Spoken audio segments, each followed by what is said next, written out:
pre-4th of July. July 3rd still. Let's get that locked in. But we're moving very shortly into our nation's birthday.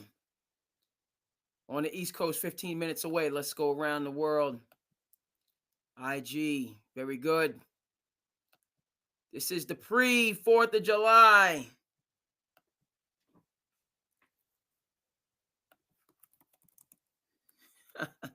Early.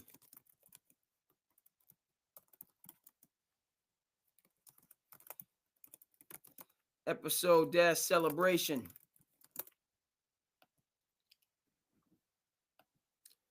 Facebook is good.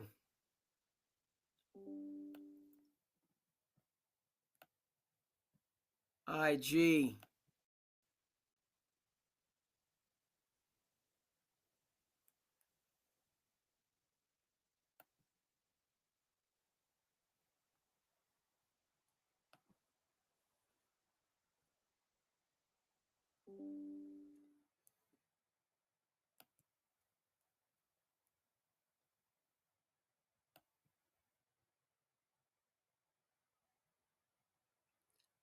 Let's come on over.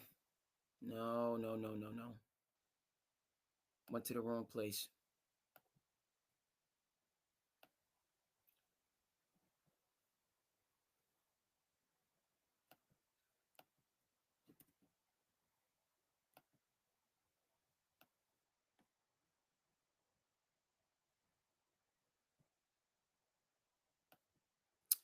Okay, we're good across the board. As I said, folks, it's not yet the 4th, but may the 4th be with you. Welcome to SandCity Sports, this Thursday edition. What's going on, Chris? Plenty to get to across the world of sports and then in our American life. So I hope you had a good Thursday. I hope everything is in order for the 4th. It's going to be action-packed. Again, here on the Cape and Islands, it is the beginning of the summer. It is the height of the summer all at once. So it's quite a bit to behold, and we'll get into a bit of that. Starting a little bit behind schedule, but not really because, hey, it's a holiday. So we doing, it's a holiday, folks. So we doing what we doing. Okay, but a little bit to share with you. But in the meantime and in between time, yes, indeed, SandCity. And we are to the business. Go! Your host is me, King artist from North Carolina, King. This is SandCity Sports. We're here bringing you all the sports and current events, news stories that you need to know. Mi casa su casa, so go ahead, like my man Chris, and check in with your boy. Oh, we run it back again. We're going to run it back again. For the 4th of July, just for the sake of doing it. SandCity. Sports, culture, news, information. Again, it's all about sharing community, lifting each other up, and finding that common ground to build on. You feel me? And we are a go for launch. And so some moves that were actually, Chris, I thought about you because the DeAndre Ayton to the Lakers, that's something that you had a couple days back that Shams was foretelling of and has come to fruition. Does that make the Lakers a championship contender? The conversation about LeBron wanting to compete for a championship, that being a bottom line for him, that being a non-negotiable, I think is a better way of putting it, for LeBron. Are the Lakers a championship contender with DeAndre Ayton? We will discuss most certainly the aftermath of the Dame Lillard waving goodbye to Dame, okay? Opening the door for who? Miles Turner. Yeah, Miles Turner, that guy. Again, high efficiency player, high intangible player. not an all-star player. All right. And what that portends for the people in Milwaukee, I've been 10 tones down on this. Not that I am any kind of soothsayer, but I didn't believe Milwaukee was a contender when they jettisoned Drew Holiday and how that went down. And so I felt that. And then, right, not only did they give up Drew Holiday, but he ended up on their arch rivals team, something that could most certainly happen for the Boston Celtics. There's rumblings, though, about Dame to Boston. Some rumblings about Dame to Boston, interestingly enough, right? How these cookies crumble. Indeed, Mike Brown brought in as the Knicks head coach, a good hire, stability. They'll be where they were last year, okay, with a different man in the big chair. Did it need to happen? No. But since it had to happen, right? Sometimes we need to wish for what we need, not what we want. Okay, so they needed the New York Knicks, my New York Knicks, still saying that. A coach with the gravitas, with the experience, with the backbone to be able to go in there and do what needs to be done for a championship. They had that with Tom Thibodeau. Okay, but Tom Thibodeau is not one to kiss rings and to pat people on the back. Tom Thibodeau doesn't do free hugs. There's no free hugs from Tibbs. Okay, so even though he's a really good guy, if people that I know have met him off the court, he's just a nice guy, right? You got a chance to see a different side of Bobby Knight when he went into the broadcast booth that you didn't know existed when he was throwing chairs in the middle of the court and cursing people out. We didn't know about that other Bobby Knight. He's always been there, but in his coach mode, he carries himself in a militant, he did, RIP. He carried himself in a militant fashion. That's just the way it was. And went undefeated in 1976. Last college team to do so. Cal was close, very close. Thought they, should have got past Wisconsin, frankly. Ifs and buts were candy and nuts. But with the Karl Anthony Towns, Devin Booker team that was loaded. Right? So there's nothing people want to continually, insistently cast shade on my main man, my coach, Tom Thibodeau, because he's old school. And, when you're in your feelings, you're in your feelings. As I said, you can be in your feelings for all those pro players that keep him at the top of the list of least favorite coach to play for. Had that 3 years running, probably 4 last year. There's so much drama. It was probably the 4th year in a row. All right. And people, once you feel some type of a way, once we get in our personal mode, it becomes what it is. A man offended is harder to win than that fortified city. When somebody feels some type of a way, that it's just locked in. And my rebuttal to that is you can be locked in Cancun or Cabo or Ibiza or wherever else you're gone fishing. All those people that weren't for Tibbs, they weren't also in the playoffs. They weren't also competing for championships. Okay, that's what Tibbs brought the Knicks to. Right? What have you done for me lately? Okay, that's life.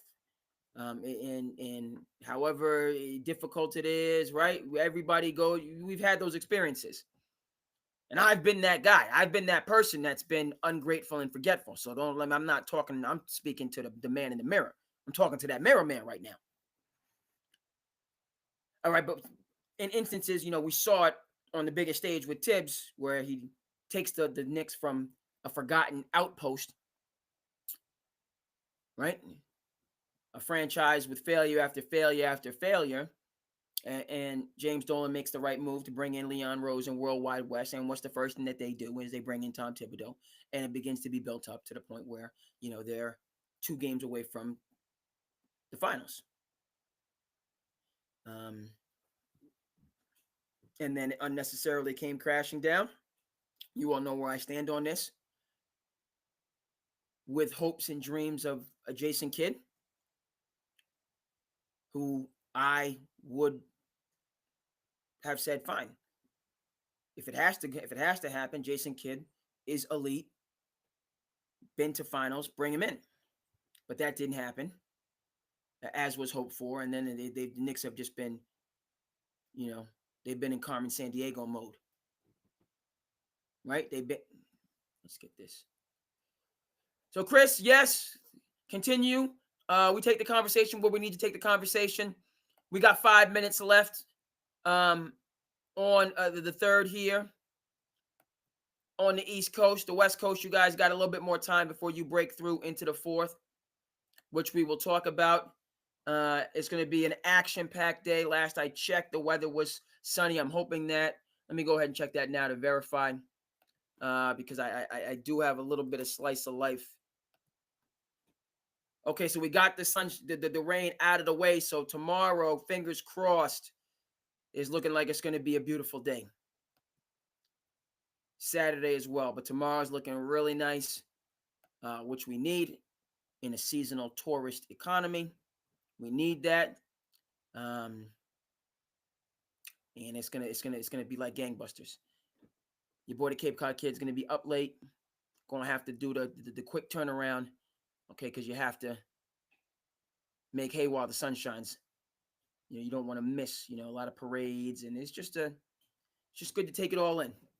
It's good to take it all in. It says jumping as we get, but it's only the one day. So we want to make the most of that one day. Other folks are tucked in right now. Or if they're not tucked in, maybe they're tuning in to SandCity Sports. You're probably not sleeping, right? Because there's such anticipation. I don't mind telling you, and of course, let me know how you feel. It was, it's crazy. I got lost in my own neighborhood, which I don't. I got lost. How do you get lost in your own neighborhood, your own community, and not know where you're going? That's what happened to me a couple times. That's a part of the reason why we're checking in a little bit late, but it's a holiday, so I don't know if it's really late at all. I think I have the right to maybe, not maybe. I do have the right because it's a holiday. To be coming into a little bit late, but what I'm getting at is, I was at the Harbor Hawks game. Shout out to the Harbor Hawks. Huge fan. We'll put the Harbor Hawks on the screen as I tell this little quick story that has to be told. I see. Hopefully, I believe got the W. Yes, sir. Yes, sir. No, it's 2025.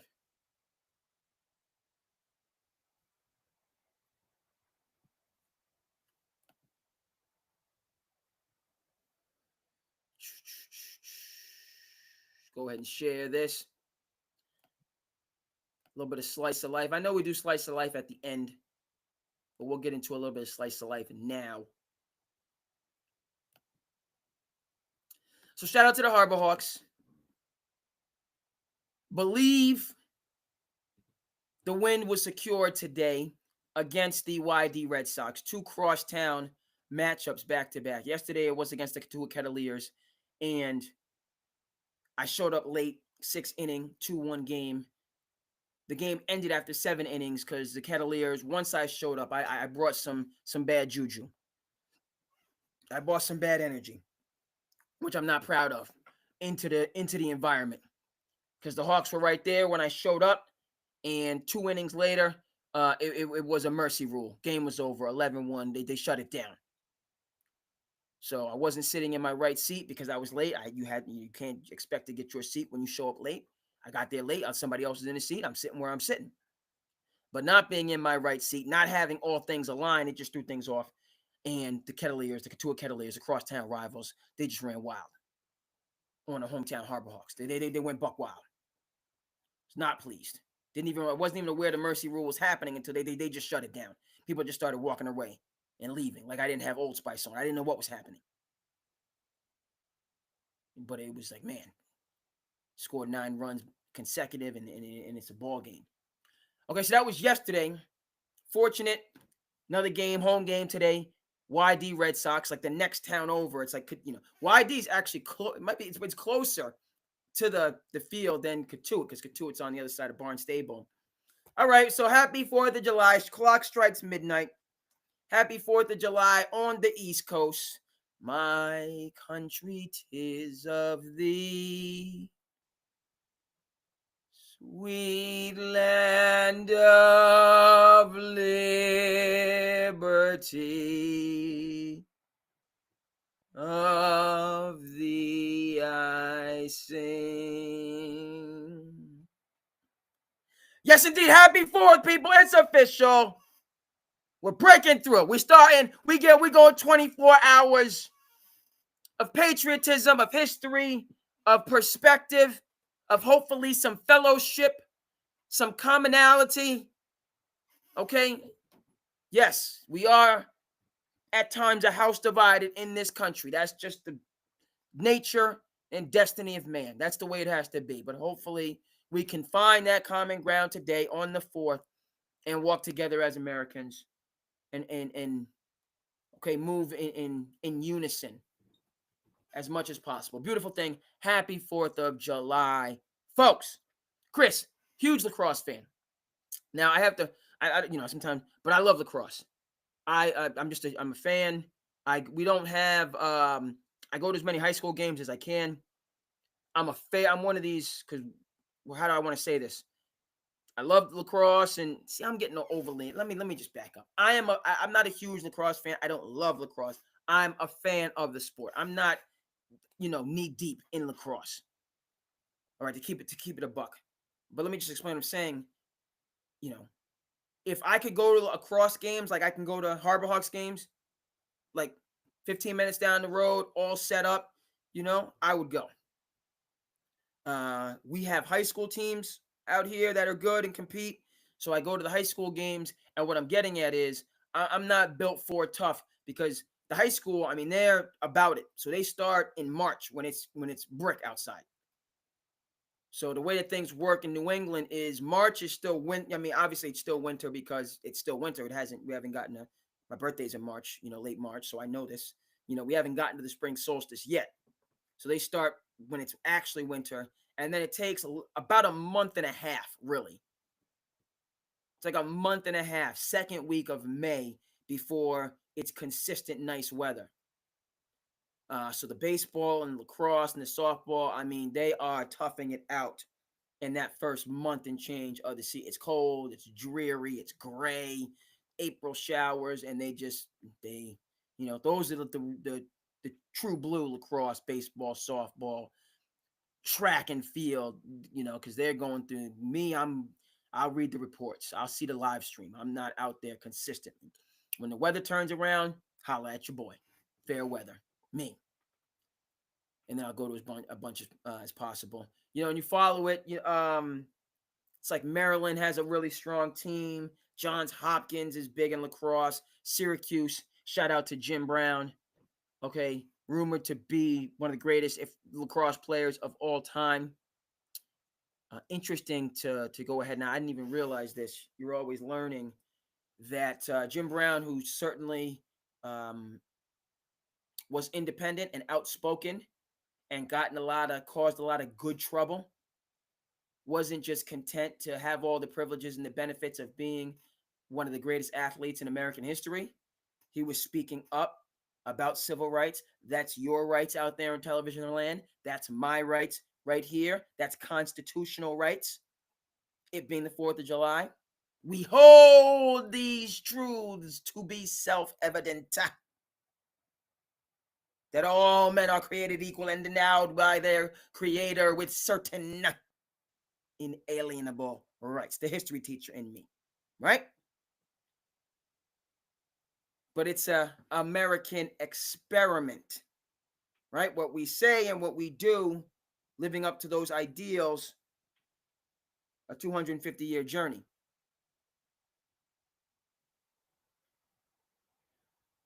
So, come on back, say things, and I gotta get on my tangents. I go one tangent, bounce here, bounce there. I don't work. I'm not as young as I used to. So the talking Hawks being at the game. We'll go back over to that, and then let me finish that. Oh yeah, we're talking lacrosse. We're talking lacrosse.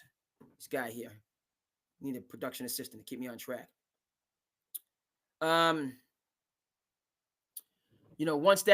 Once we break through, fair, get after those lacrosse games. And then, yes, I was saying the teams, Syracuse, the John Hopkins, the Marylands, and then the connecting point to Jim Brown, who was an all-everything athlete who played lacrosse at Syracuse. And then I was looking him up during Black History Month, only to find out I wasn't aware of this. Jim Brown is from Long Island. And that's how he actually got to Syracuse. He was just this phenom, and somebody that was a Syracuse alum was at his school and was like, you got to come to Syracuse. And the rest is history. And then he got to Syracuse, and he experienced what we call some up south treatment. Down south, up south. Whereas Jim Brown's from a metropolitan area, which tends to be more progressive, more understanding of cross-cultural exchange. Syracuse in the middle of nowhere, rural community, and they were much, much more conservative. And so, he kind of ran into some issues, addressed those issues, kept it pushing. And then in the NFL, he did a lot.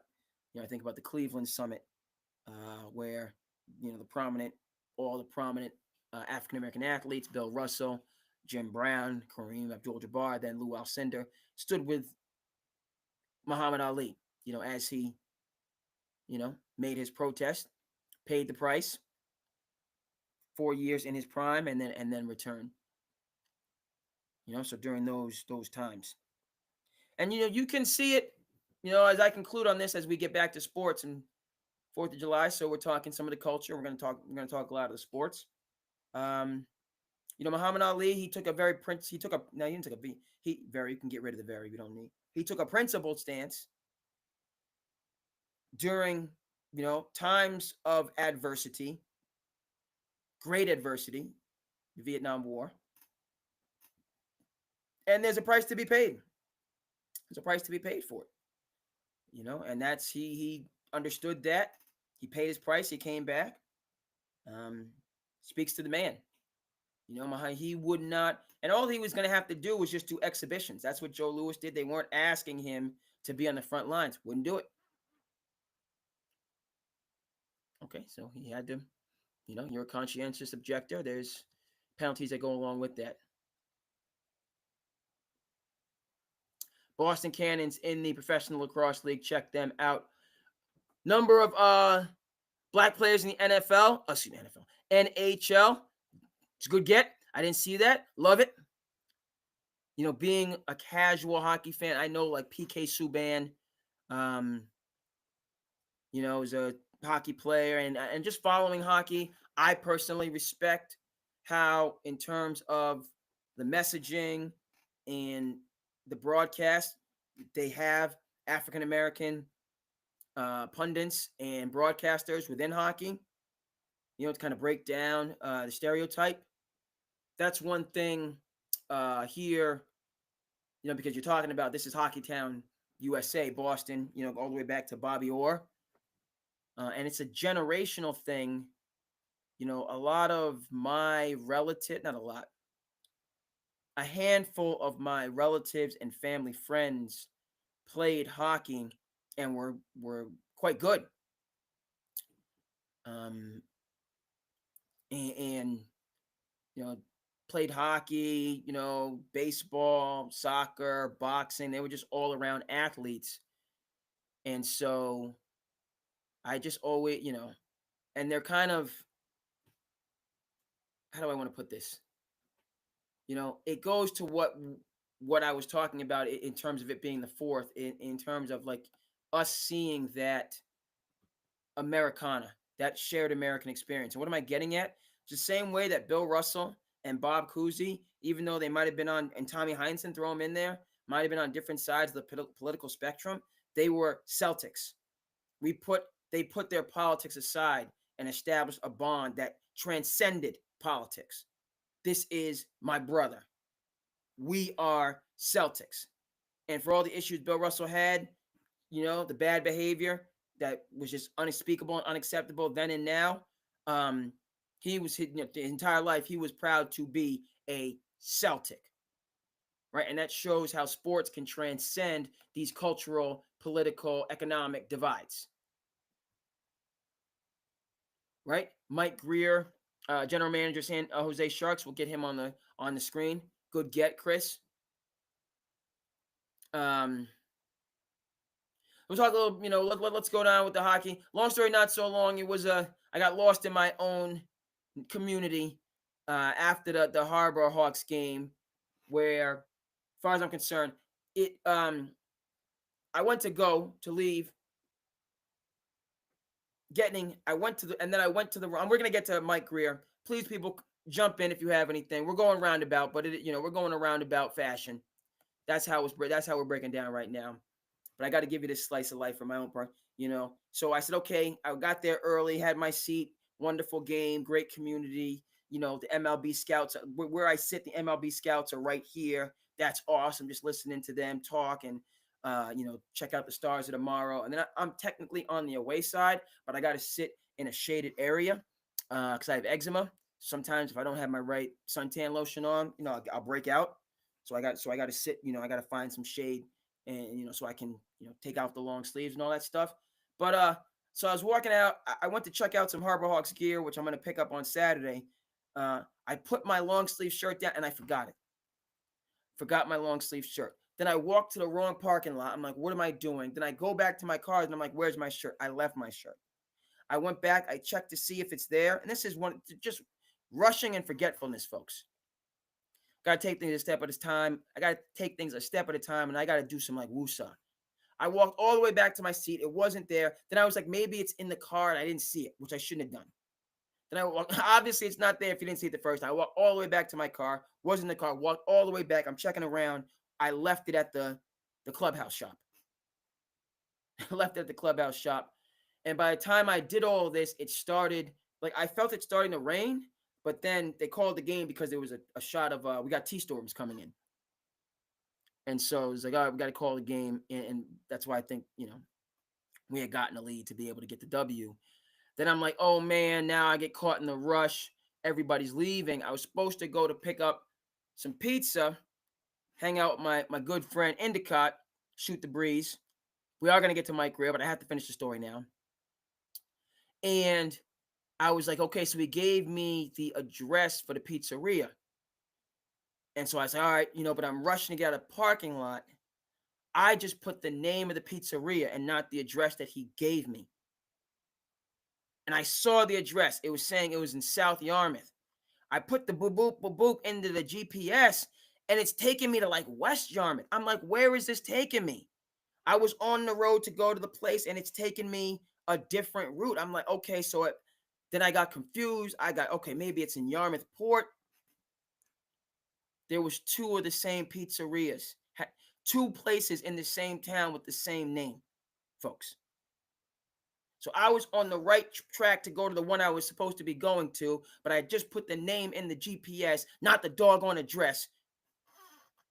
Won't do that again. Always I'm putting the address, and I don't care what you don't know how many of these locations could be in a town. It could be like a, Popeye, whatever. Got multiple of these restaurants, McDonald's, who knows? So I'm supposed to be going this way. End up zigging to West Yarmouth. Then I forget there. Oh, it's another place. I only got 10 minutes left. I'm turning around. We got 4th of July traffic. It's raining. I call the place. They don't pick up. So I'm like, oh, maybe they'll let me go there. I don't put the name. I don't put the address in the GPS a second time because I think I know where it is. I went to the wrong place again. Overshot it by a mile. Finally put the GPS in the GPS. Have to backtrack a mile through more traffic. Now I'm 10 minutes late. Place closed. No, we're just gonna take the calzone and everything else, and chop. We just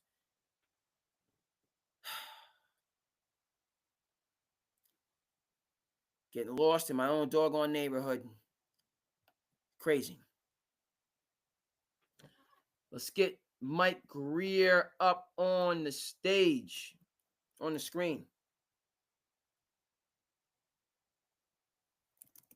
Oh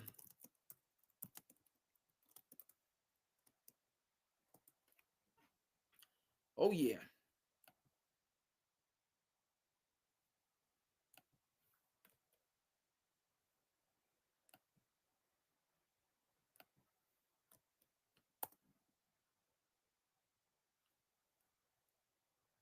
Yes, indeed.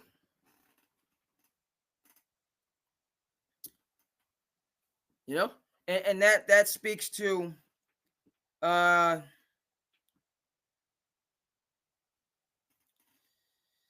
that speaks to okay, just checking in people here.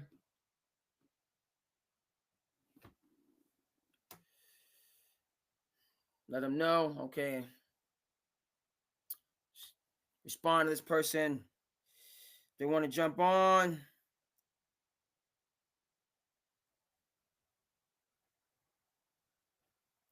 Then welcome to jump on. But Chris, great pull here. This is what I'm getting at when I reference Bill Russell. And then, my family members and like my close family friends, when they like to see them around their hockey buddies, and again, politics aside, I know for a fact, they don't see everything the same way. But when it comes to that fraternity and fellowship of having played for Barnstable Hockey, worn those colors, gone to battle together, I mean, that's, it's timeless. And that's also the beauty, the gift of sports. We get those glimpses, of what 4th of July is all about one weekend. That's the same thing being at a Cape League game. We're not talking about who voted for who and what you think about the big, beautiful bill or the midterm election. We can leave all that aside. It's a beautiful day. We're enjoying a great game.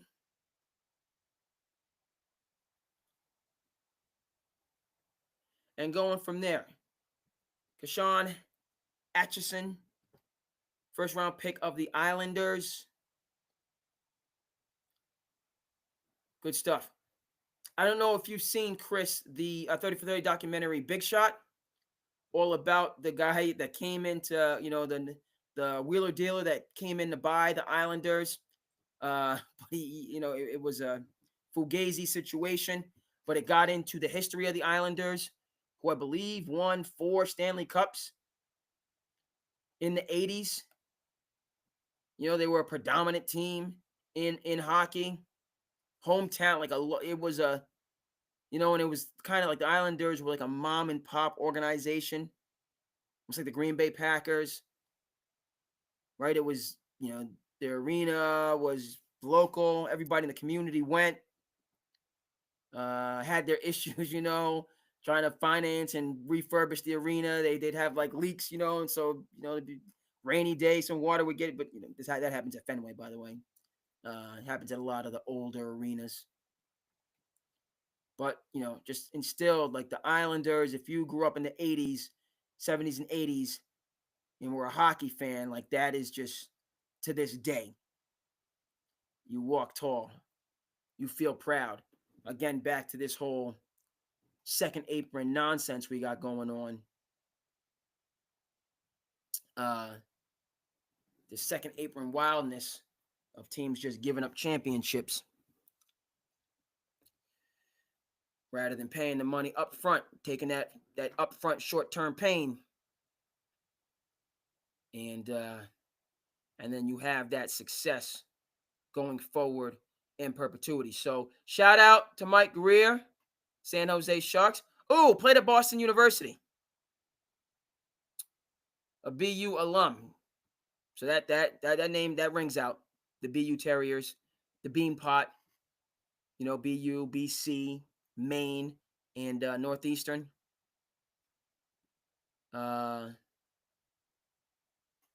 Mike Bossy, Mr. Islander. Yes, sir. Yes, sir. That just sounds like we're going to get Mike Bossy on the screen in a second.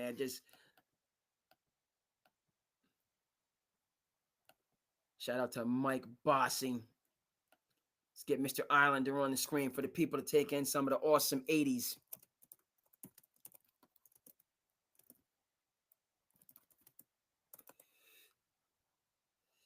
Yes, sir. Yes, sir.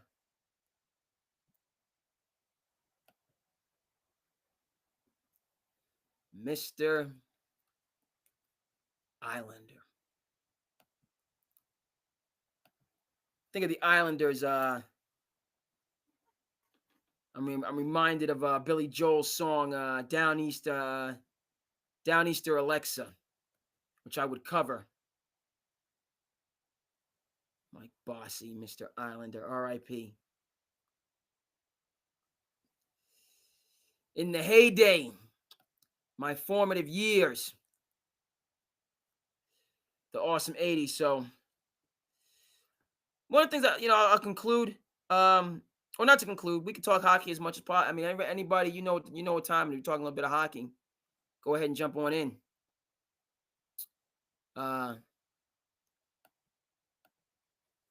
Go ahead and jump on in, folks. I know people are out moving and grooving for the 4th, celebrating. It's all good and well. We're doing this episode tomorrow. Unlikely we'll check in. More likely on Saturday we'll get back. I don't think it's on. Probably not. I think we're going to be celebrating tomorrow for the 4th, and then get back at some point in time this weekend. But things I love about hockey, it's a love-hate type of thing. It's that number 8 seed come back and win the Stanley Cup. That's not a thing. That's not outlandish or happens all the time. So in hockey, and it's happened to the Bruins recently, dominant regular season, failed to make the Stanley Cup. The regular season and the postseason are like legitimately two different enterprises. The connection between the two is tenuous at best.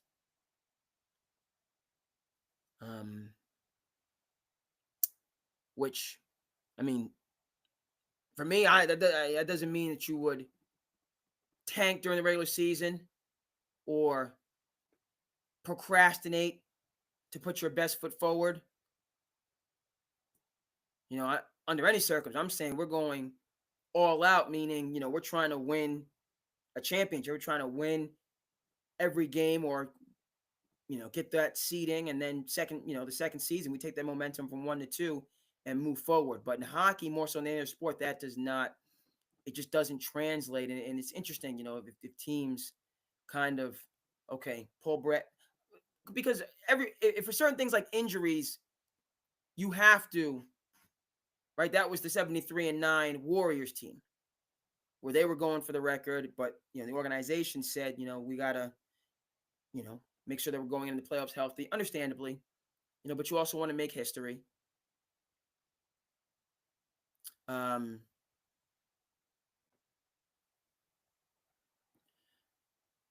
Yes, we'll talk about that point, Chris, Odd Couple, and LeBron. But for hockey, you battle through the regular season, you have that number 1 seed. You certainly can't get overconfident. And then you have to just reset going into the playoffs to make sure that it carries over. Hot goalie, hot defense, whatever the case may be, in order to win the Stanley Cup. So shout out to the NHL. Their draft, great game. And Mr. Islander, Mike Bossing. Yes, sir. All right, we are going to get back to the NBA and DeAndre Ayton.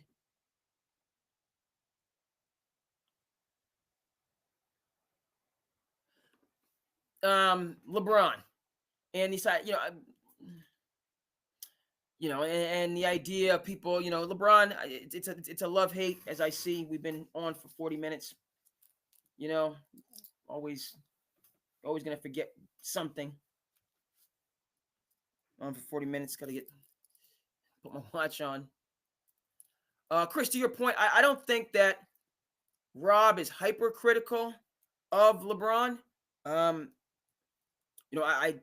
feel that he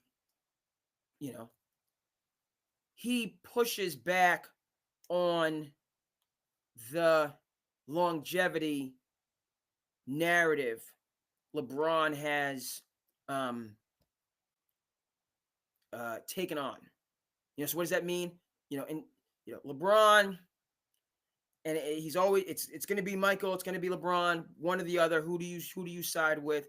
He's very cognizant of that, and everybody wants to go to 6-0 for championships and this statistic and that statistic. LeBron is more so saying, right, I didn't retire for 2 years and come back. I didn't retire again for a couple years and come back. I've been doing this from the beginning. And his longevity stats, which, are to be the all-time leading scorer. He's going to have a number of all-time stats, and those speak to his greatness. Just like they speak to Kareem's greatness.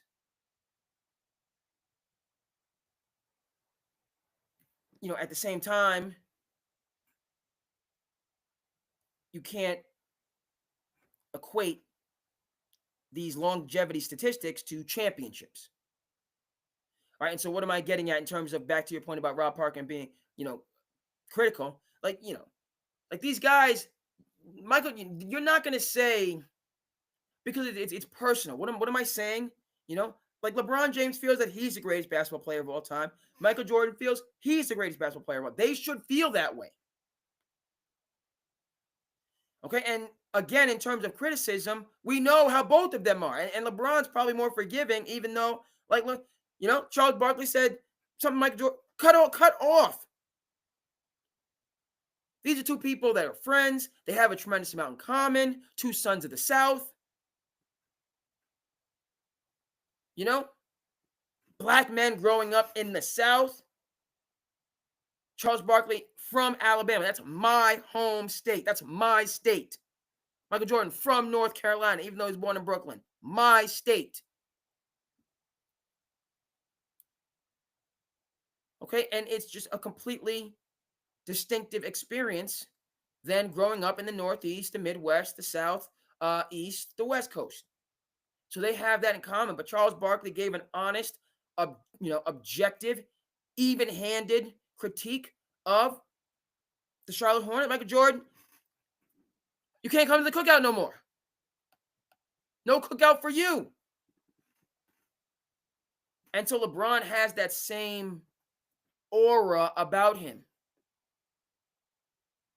Whereas if you are in that orbit, and if you're in LeBron's or Michael Jordan's orbit, it's going to be in a subservient role, most likely, right? Because who's in their stratosphere? Tiger? Right? The Kobe? The luminaries now. All-time greats. So back to your point, Chris, about Rob being, I think that's something that Rob, most certainly being a New Yorker, first and foremost, being a journalist, if I'm writing, I'm ripping.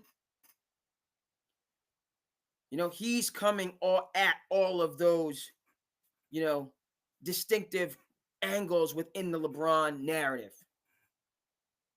Like you felt that winning that championship against the 73-9 Golden State Warriors made you the greatest of all time. But what about when you didn't make the finals and you got knocked out by Orlando? Or you were tied 2-2 with home court advantage against the Celtics in 2010 and laid an egg? Or the 2011 finals against Dallas when you're up 2-0?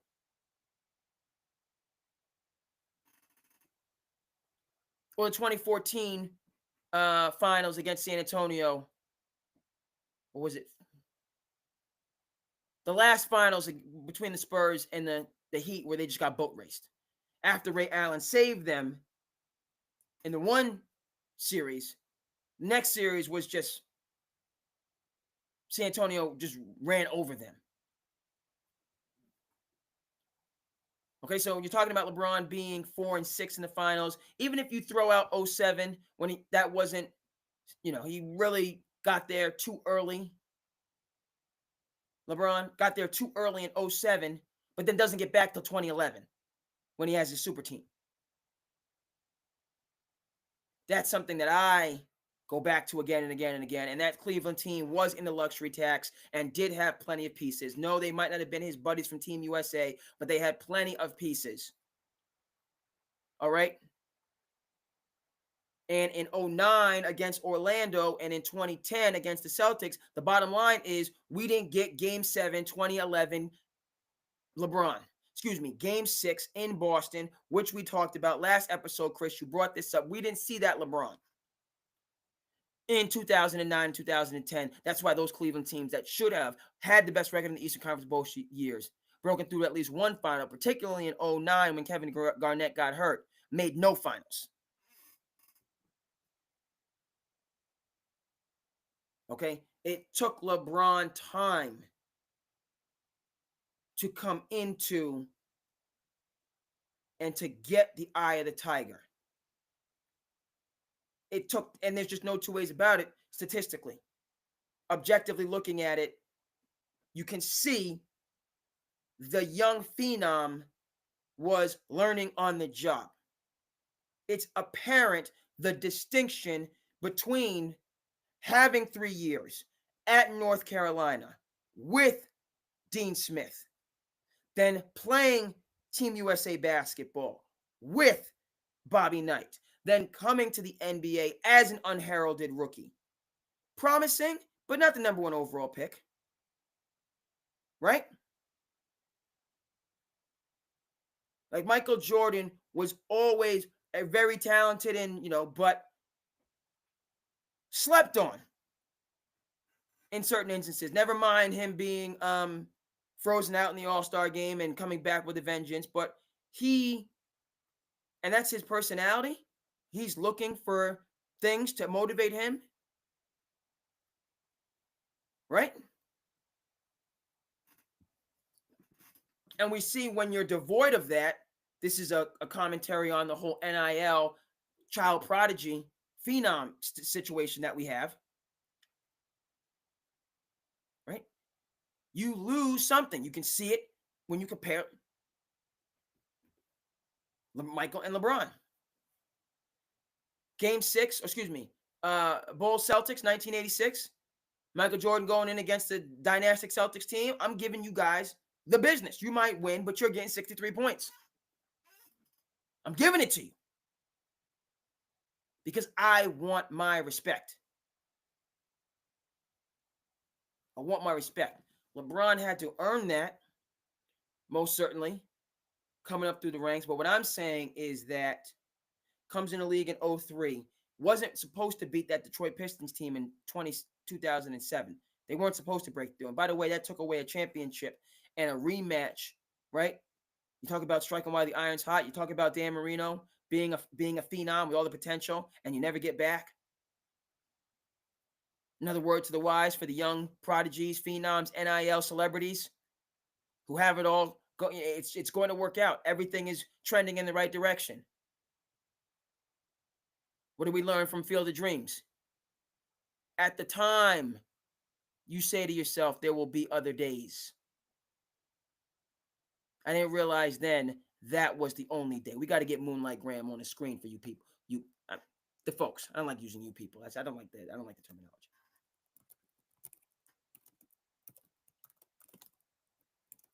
Yeah. See if we can.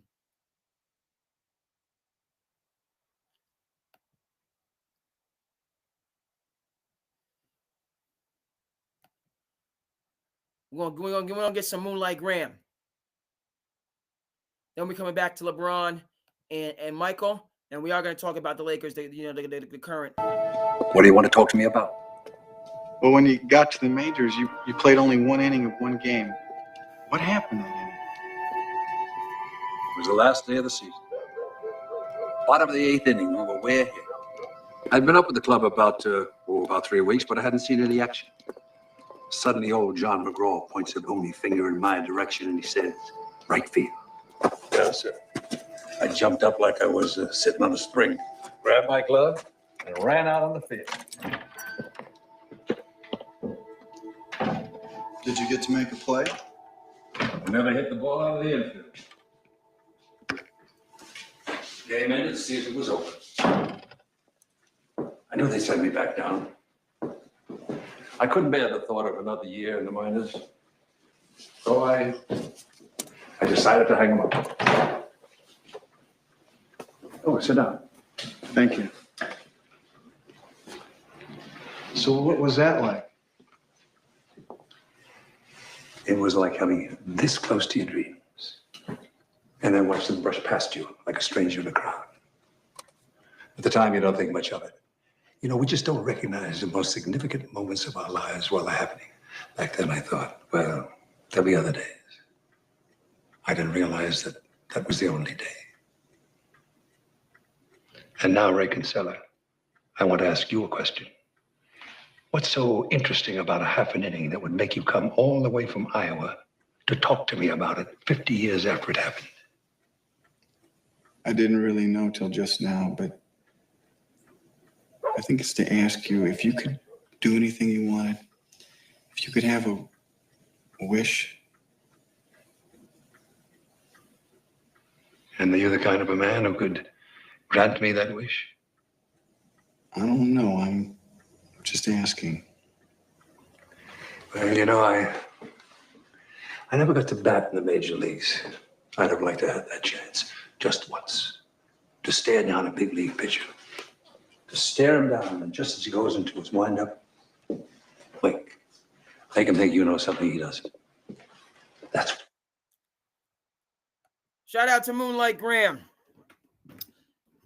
At the time, you say to yourself, there'll be other days. You don't realize then that was the only day. That's young LeBron. There'll be other days. Okay? And he did get to the top of the mountain, as we know. Won his 4 championships. Right? 2 Miami. I'm getting yep, still at 4. The bubble championship. But he let some championships brush past him like a thief in the night. Back to what Chris was saying about Rob Parker, you know, and journal, like people, like that's a part of the narrative. As much as these all-time things that you're getting on the back end, okay, and by the way, you know, the Lakers are not a championship contender with Ayton. They have a lot of work to do, frankly, in-house, because they got 3 very strong-willed individuals. Their top 3 players are very strong-willed. Okay, capital V. Okay, and used to getting their own way. Used to getting their own way. Shout out to Moonlight Graham. Thanks for checking in. Okay, and what happens? You, me, and people when we don't get our way, and we shut down. I shut down. I don't know about you. You know, I was about to shut down when I was lost in my own neighborhood tonight. I couldn't believe, you know what I mean? I'm driving around. This is crazy. Fortunately, my good buddy, my man Endicott, you know, was really patient with your boy. Supposed to get some takeout. I arrived an hour and a half after the takeout was ordered because I was driving in circles around in my own damn doggone neighborhood. It's crazy. But we ended up getting Domino's. It was good. We'll talk a little bit more because he put me on a homicide, life on the street, David Simon, which was just wild. We'll talk a little bit. I know I'm going in a bunch of different directions, but let's just finish this point with LeBron and then we'll keep it moving and grooving. Okay. So to Chris's point, you know, in totality, just like we say, hey, Michael Jordan, you took those 2 years off. You could have had 8 championships. You know, then you left after they let Phil go. Came back with the Wizards. You were a shadow of yourself. All right, you know, we don't really hold that against Michael. That's just kind of you know, we don't really think about that as part of his actual career, which it is. But it was over by that point in time. To LeBron's point, not having those gaps in his career, he has had, it's just been consistent, sustained excellence, which does go in his favor. It does, you know, that he's just been 20 years of excellence, uninterrupted. And by the way, you know, instead of and I know everyone has a sensitivity about whatever, that if he can give 3-4 more years, dare I say 5 might be pushing it, 4, because again, I don't care what these folks say, they know full well that there's nothing that can replace being in the arena. There's nothing that can replace it. LeBron is doing so many other different things. Like it just got to a point with Kobe, but Kobe had the Achilles. So I felt like Kobe was kind of physically starting to slow down. We haven't seen that, knock on wood. Again, 4 or 5 years is a long time. We don't know. But if LeBron, who's in great shape, can maintain that form, right? Stay. He wants to play with Bryce. But here's the thing that so again, those things bother LeBron. They bother Michael. They bother people that are, it's just one of these crazy things where you're worth hundreds of millions of dollars, billions of dollars.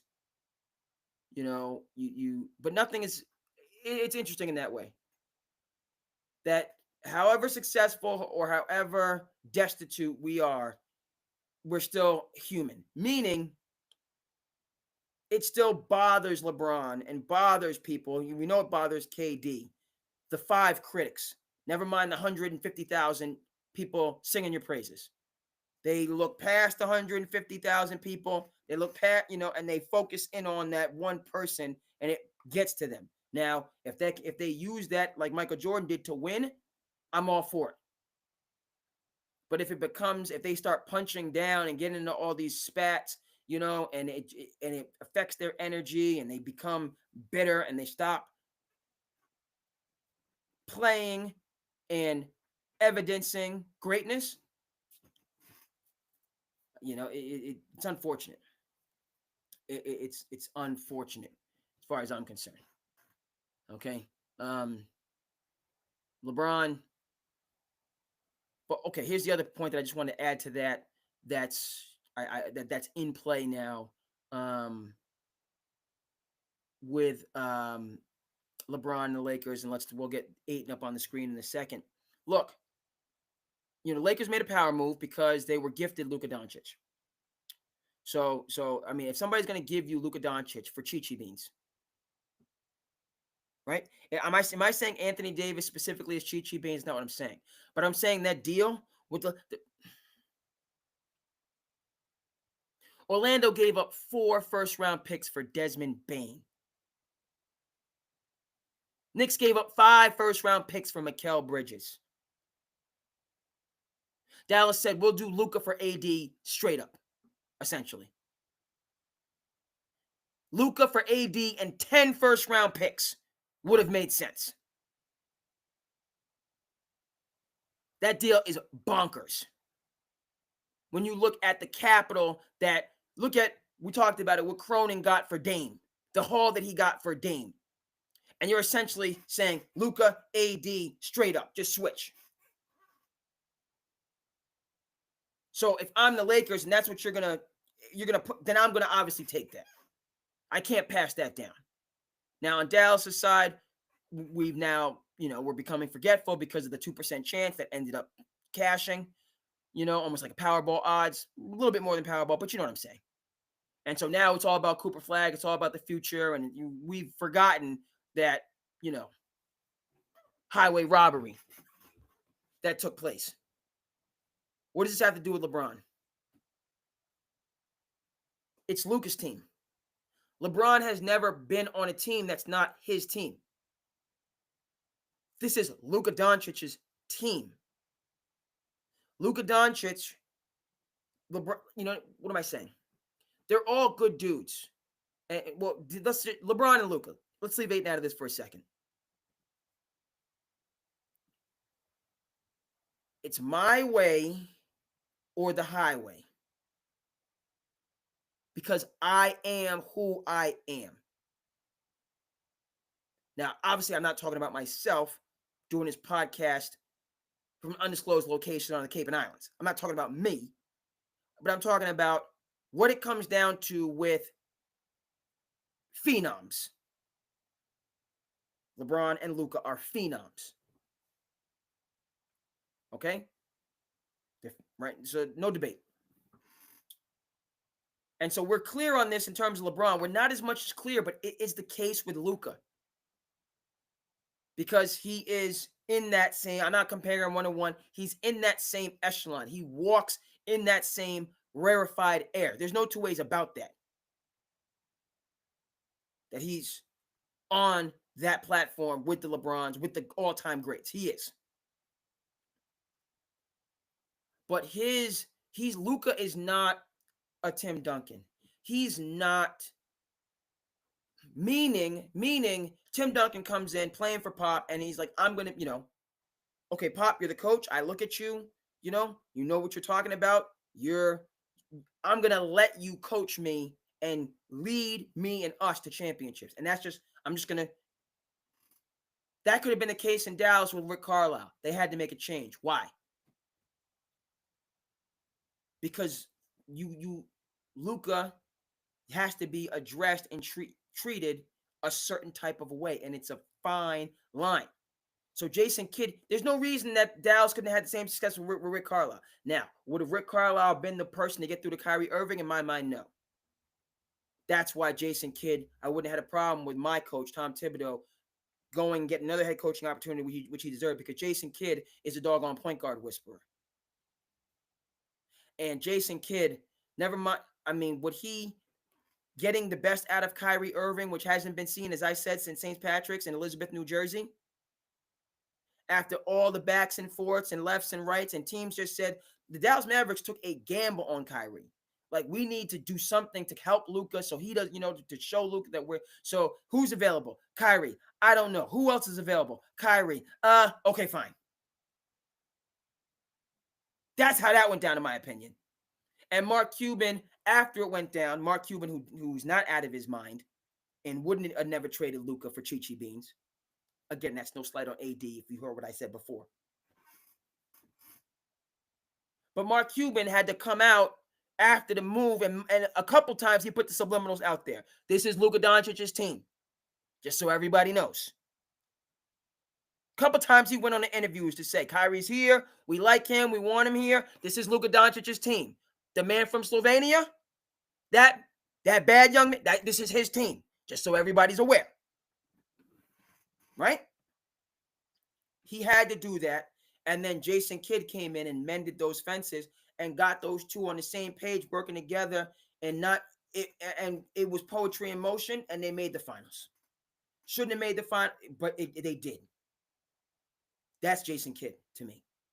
Mark Cuban can set the table. Jason Kidd prepared the meal, and he did everything to make the whole situation, an evening, an event go off without a hitch. That's Jason Kidd. Okay? So what am I getting at? That's what Luka needs to be successful. He needs somebody that can get through to and manage and support and encourage while holding accountable these type of highly skilled but highly individualized personalities. And if Luka does not have that structure, he will shut down. He's going to get angry, he's going to pout, and he's going to put his feet in the ground and say, okay, until, start talking to himself, right? Y'all fans of the Wire out there? Excuse me. My man Endicott put me on a Homicide: Life on the Street. I hadn't seen it. The early version, and it's crazy. I kicked myself that I can't. I'm watching this after I drove around my own neighborhood for like 45 minutes in the rain. That was the first kicking, just wild. So SandCity, happy 4th of July, late night on the East Coast. It is what it is. Late night episode we're going to do. We're going to get a couple hours, boop, boop, boop, boop, and then power through tomorrow. Right? 4th of July, folks.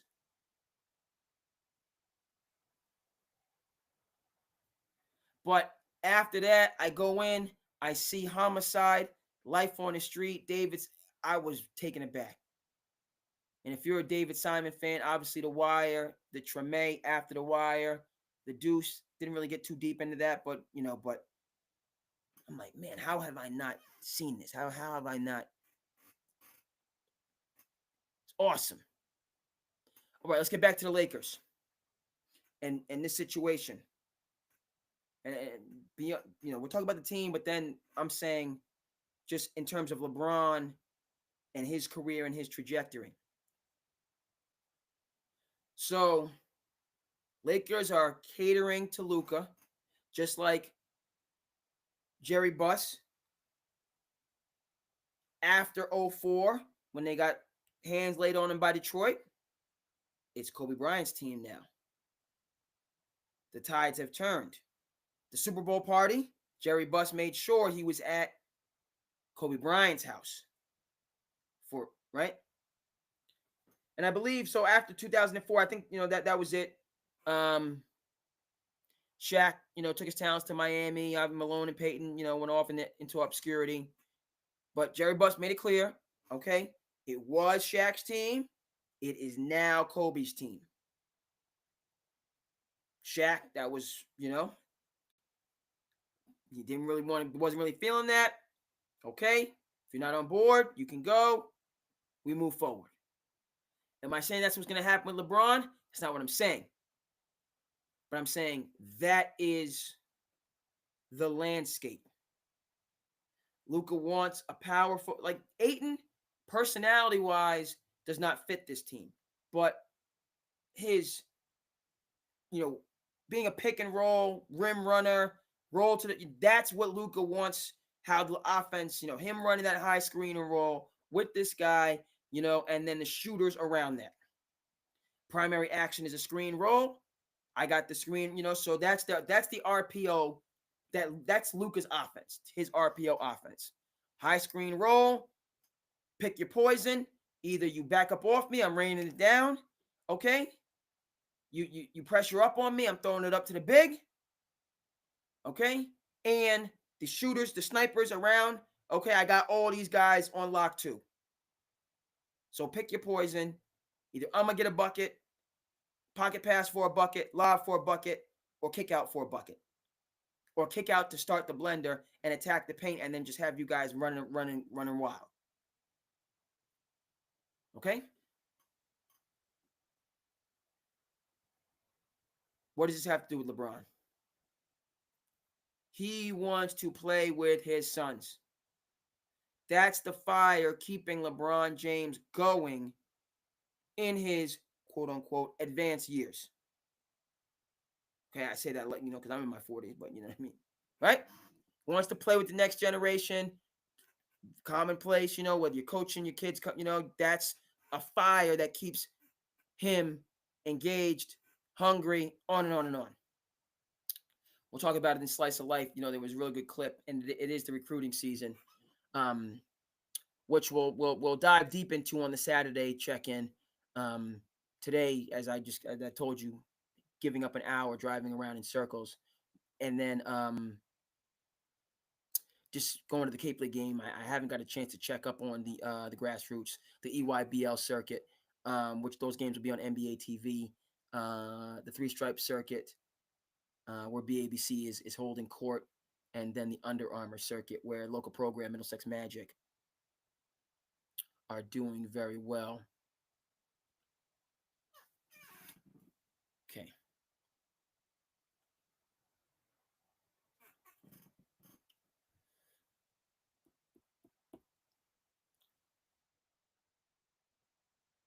Can the Lakers accommodate LeBron James, Bronny James, and Bryce James while building the team in the fashion that Luka Doncic sees fit? Okay? You saw Luka on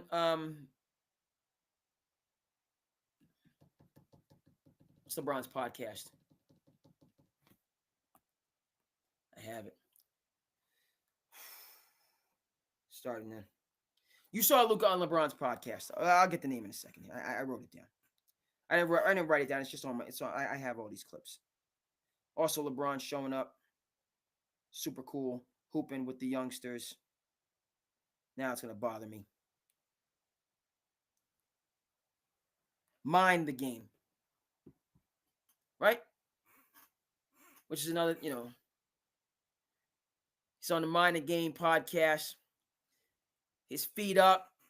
They all got the wine, you know what I mean? They just marinating, you know what I mean? They marinate, and it's just a lot of good content as well. The whole setup,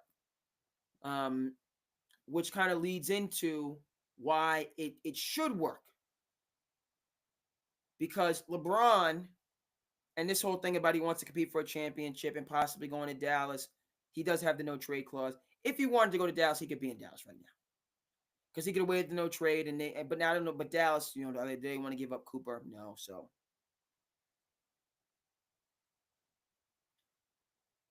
LeBron is a media mogul.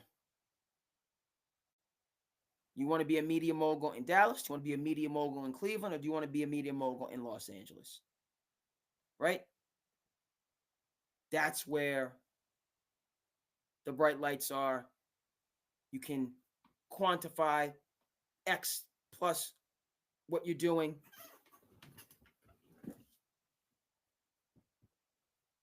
So that's why I think that even though there are these things that need to be ironed out, there's going to be some rockiness. This isn't a LeBron D Wade type situation. This is a brother from another mother situation. LeBron and Luka, they might have been friendly, but it was more friendly than friends with them. Mutual respect, all that stuff, but there wasn't a previously established relationship before the mega deal. And so they're trying to build it up on the go. All right, let's get some art in here, see how people are doing out there in television land. Happy 4th of July, folks. Couple people on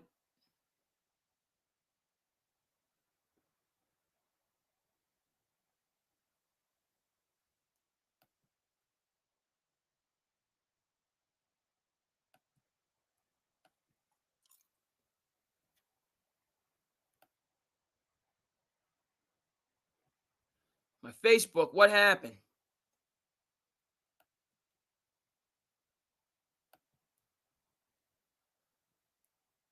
My Facebook went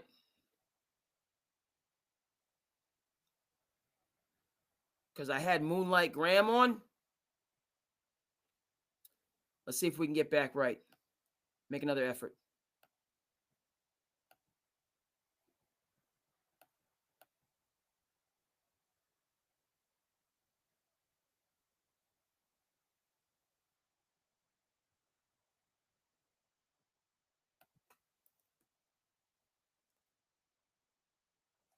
Not sure if I can get back in. All right, my people out there in Facebook land. Episode had to be cut short on account of Moonlight Graham. I'm willing to pay that penalty. At the time, we say to ourselves, there will be other days. We don't realize then that that was the only day. Moonlight Graham. Okay, we lost Facebook for the foreseeable future. We'll get it back next episode. All right, let's get the Lakers for you on the screen. Happy 4th of July, folks. We starting our 4th of July early on SandCity Sports. Might lose a couple hours of a couple hours of sleep, but the sun's going to be shining. It's a beautiful day, so we'll let that energy carry me and us through our nation's holiday. Let's get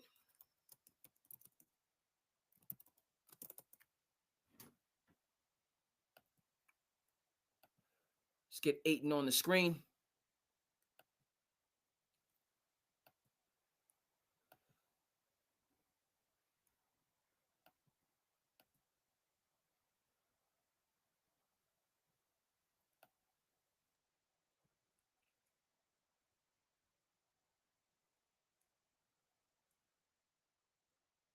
Okay.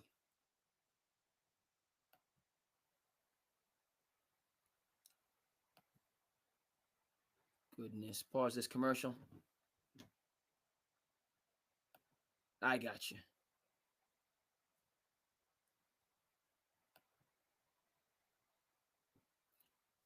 Right? Are they better with Ayton? Yes. Right now you have, you got your two superstars. You got your rim runner, Reeves, Knet, Vanderbilt, Vincent. And their pieces around them to work. Do the dirty work, so to speak. I think Luka needs somebody like Kleber, that stretch four, just stand in the corner and hit threes. Maybe that's Dalton. Maybe they don't have to. Maybe that becomes Knet. Right, but they have the shooters, the length. To do the dirty work, so two stars can shine bright. Right? Not better than Houston. OKC remains. Denver remains. And then so they would stay in that top six wherever you would put them.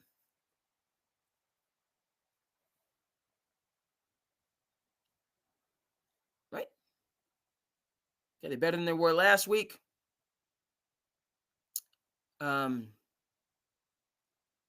What other deal would you have them make?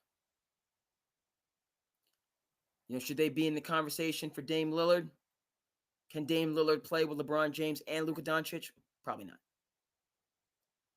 Okay. But 77 and 23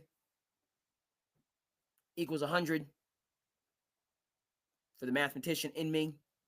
That's about 100% of the usage that the Lakers have the opportunity to. So I don't think the Lakers need any more guards. Okay, they need shooters, and they need player efficiency guys, Andre Iguodala type guys.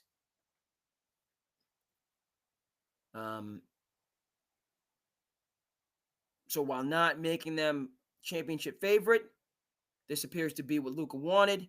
Ayton and Luka, same draft class, same age. Maybe there's a situation there, right? Ayton walks to the beat of his drum. Kyrie certainly walked to the beat of his own drum. But those two found common ground and balled out.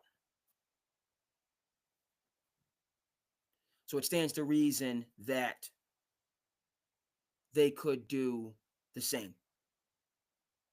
Shout out to Rob Pelinka. Shout out to the Lakers. Doing their best. Fielding the best team available. Okay? The enemy is from within. Okay? Can these three, if they don't like each other, respect each other? Right? And I'm thinking, right, that Luka and Ayton, right, their deal more so for Luka, as I'm seeing it. LeBron has had his issues at times with headstrong, number one overall pick, lottery pick centers. I'm thinking about Joel Embiid. Embiid played on Team USA, was critical for Team USA. Would have been wild if he played for Team France and how that would have turned out.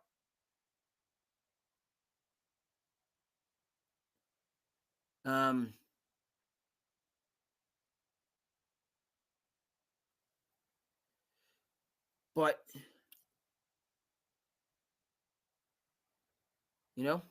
Ayton wants to do what he wants to do. It's not going to be what at times LeBron, at times Luka want him to do. So those fences are going to need to be mended. Okay, Monty Williams, very good coach. Wasn't able to do it. Chauncey Billups, very good coach. Ayton played better, had a little bit more opportunity, 14 and 10. You're hearing some rumblings that folks in Portland are not beside themselves that Ayton has found a new home. Not just because Donovan Clingan, prior to UConn, prior to Connecticut, can now come on out and have the opportunity to showcase, which I'm looking forward to. That's one part of this, but also, might not have been the sunniest, friendliest team environment with Ayton. Could be wrong on that. Could be wrong. All right, folks, let's take a look. Let's see. 4th of July edition.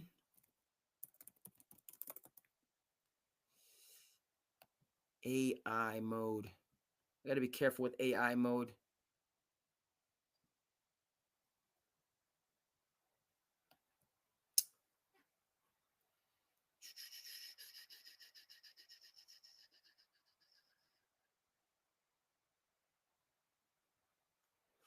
Okay, Wimbledon.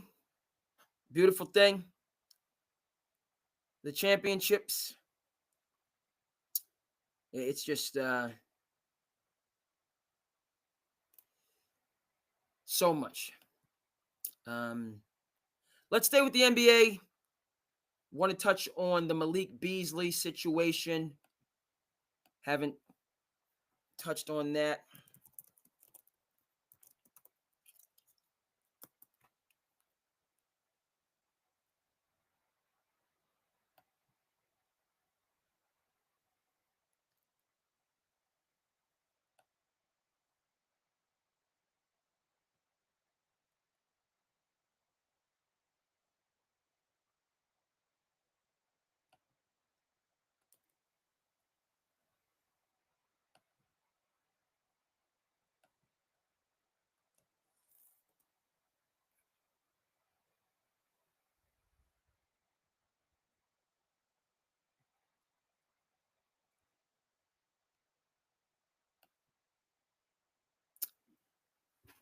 Okay.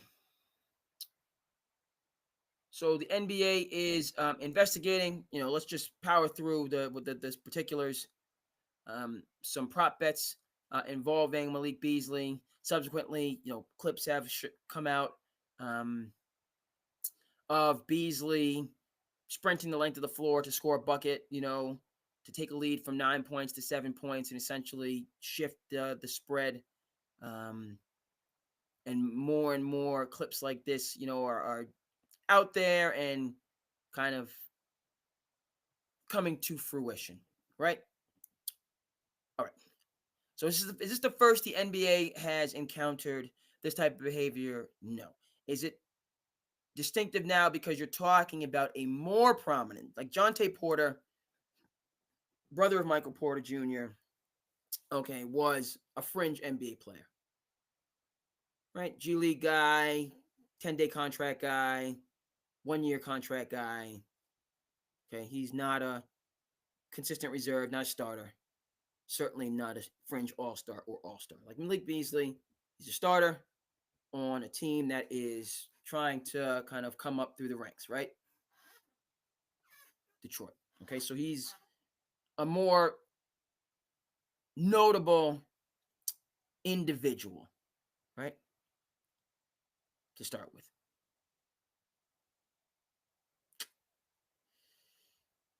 Folks, a lot of references. Want to go back to Casino, 95, De Niro, Pesci, Sharon Stone. Okay. That's the thing about Las Vegas. We're the only winners. Okay. We're the winners. Another Casino reference Casino quote that I have to reference. Right. Might have to get this for you on the screen, and then we'll come back to Mike Beasley. I'm mentioning things. I got to get them for you. I don't want to see, you know what I mean? We're the only winners. Hold on to that thought. Let's go to Casino so we can connect the dots here.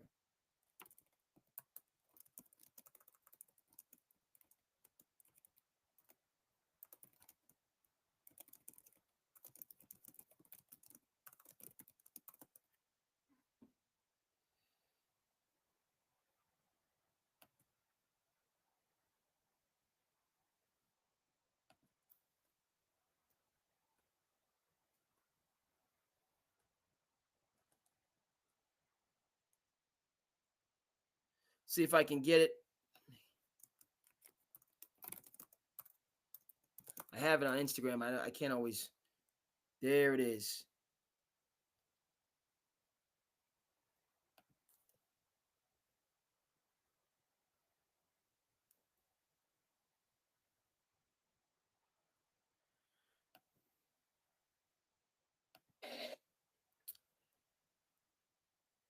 There it is. Was able to get it.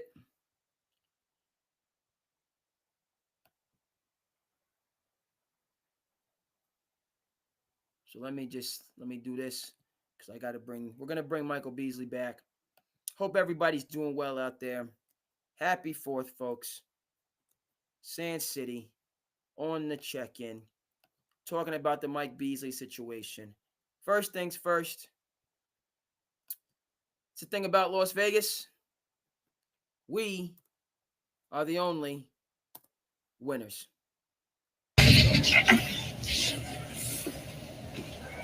Robert, what are you doing?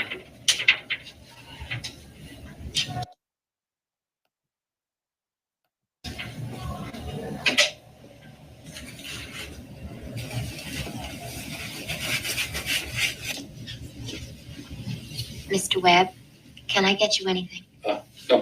No, thank you, little lady. Okay, send him in and call me 4 minutes after. Mr. Rothstein, I'm Pat. Well, How do you do? Hey, it is a pleasure. I heard a lot about you. Oh, thank you, sir. Hey, house is doing well. Hey, all that money is rolling in. I appreciate you taking the time to see a poor old civil servant. All right, why don't you have a seat? Have a seat. Oh, thank you, sir. Starts off very friendly, folks. To kind of smooth over any fracas about a certain matter. See, maybe you didn't know. Starts off very friendly. Don Ward is a very well liked man in this town. He's got lots of friends here, nice family, and their money go back many, many years. Now, friends vote, family and money votes. That's important to me and you. And if you'll think about our little problem along them lines, Think about it that way. and you forgive me for saying it, maybe he did not deserve to be fired. I'm sorry, but he knew about getting hit on 3 big machines in a row and he did nothing about it. That means either he was in on it, or forgive me for saying this, he was too dumb to see what was going on. Either way, I cannot have a man like that working here. Before we point the dirty end of the stick at old Don Nut, we better be sure we can prove them charges. Believe me, if I could prove it, he would be under arrest. Are we certain that you want the Gaming Control Board eyeballing your record and your gangster pals like Nicky Santoro? I think you're way out of line talking to me like that. What you're saying is libelous, and you're in no position to challenge my expertise. I went way out of my way to be very helpful and courteous to that kid. He's weak, he's incompetent, he jeopardizes the whole place. There's not much more I can do for him. You have gotten me there. Old Don is as useless as tits on a boar. But he is my brother-in-law. And I would look on it as a personal favor He's if you trying, think some folks. more on hiring him back. He's trying. I can't do that. Oh. And I appreciate the fact that he's your brother-in-law, and Oh, I do want to help Scorsese, you, and I this like is to beautiful. do favors, and I know who you are, but I cannot do that. Oh. Here we go, folks. Well, could there be any position farther down the trough? I'm sorry, I can't do anything. He He's gave too him like 5 incompetent, and chances. Bottom line is he cannot be He trusted. gave him 5 or 6 chances. Here's what it comes down to. Okay, thanks. Here's what it comes down to. That's it. I'm sorry. Mr. Rothstein, your people never will understand the way it works out here. You're all just our guests, but you act like you're at home. Let me tell you something, partner. You ain't home. But that's where we're going to send you if it hair lips the governor. Thank you for your time. No problem. Sorry. You bet.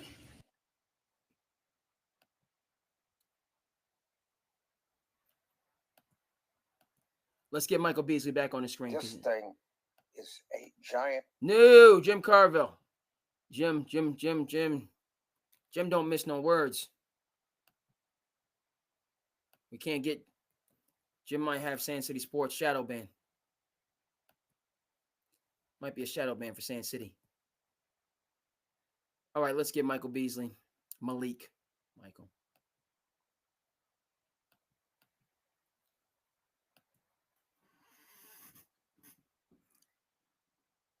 You're just our guests, but you think you're at home. Well, let me tell you something, partner. You ain't home. But that's where we're going to send you if it hair nip the governor. Thank you for your time. Michael Beasley, Malik, excuse me, I apologize. Apologies in advance. Malik. Got a little too comfortable. Got a lot too comfortable.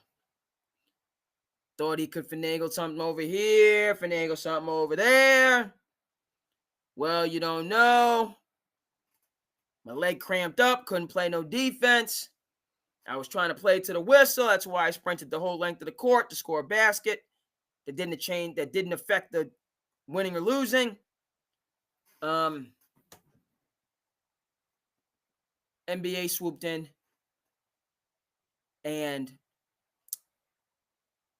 Mr. Beasley has the full attention of the NBA, i.e. Adam Silver, based on the fact that this is not being handled at the local level. This is not being handled at the state level. This is being handled at the federal level. Okay?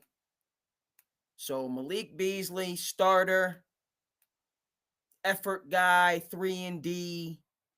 Okay? He's a step up from Jonte Porter. And he's in a whole jacuzzi full of hot water. Right? Never mind, he's compromised the quote-unquote integrity of the game. Never mind the bigger picture. Talk about the Dallas Mavericks ownership shipping Luka out like a thief in the night based on, in my view, their grievances about wanting to build an arena with a casino attached to it, and that being their grand vision.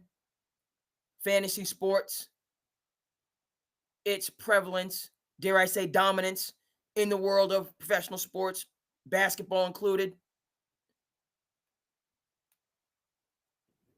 Right? The NBA's changing approach to gambling because it's inevitable, because it's what drives viewership and interest. So the sport and the gaming must coexist. It's been this way all the way back to the Black Sox, but they must be separate for all intents and purposes. Now, how that works itself out in real time, this is an example. Okay? Good player, not a great player. Certainly not making tens and hundreds of millions of dollars. Someone who is susceptible to the influence of the gaming industry and the elements within said industry that would try to facilitate point shaving, facilitate the throwing of games, facilitate the manipulation of props.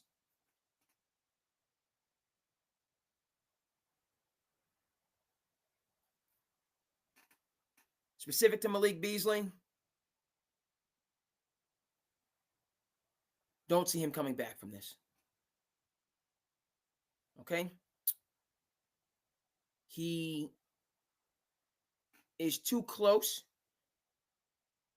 It could be a snowball effect. Don't think the league wants that. Don't think he wants that. And beyond Malik Beasley particularly, right?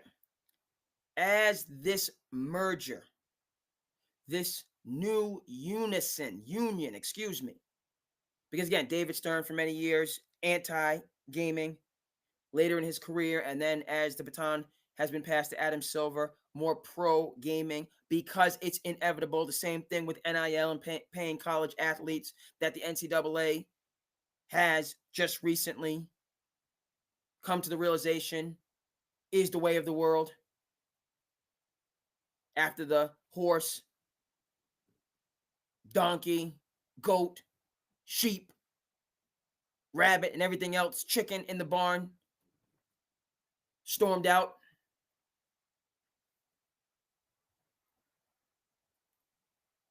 It's inevitable between sports and gambling. Nonetheless, that barrier, that divide must be impenetrable or appear to be impenetrable for the two to continue to move together. Okay, back to Malik Beasley.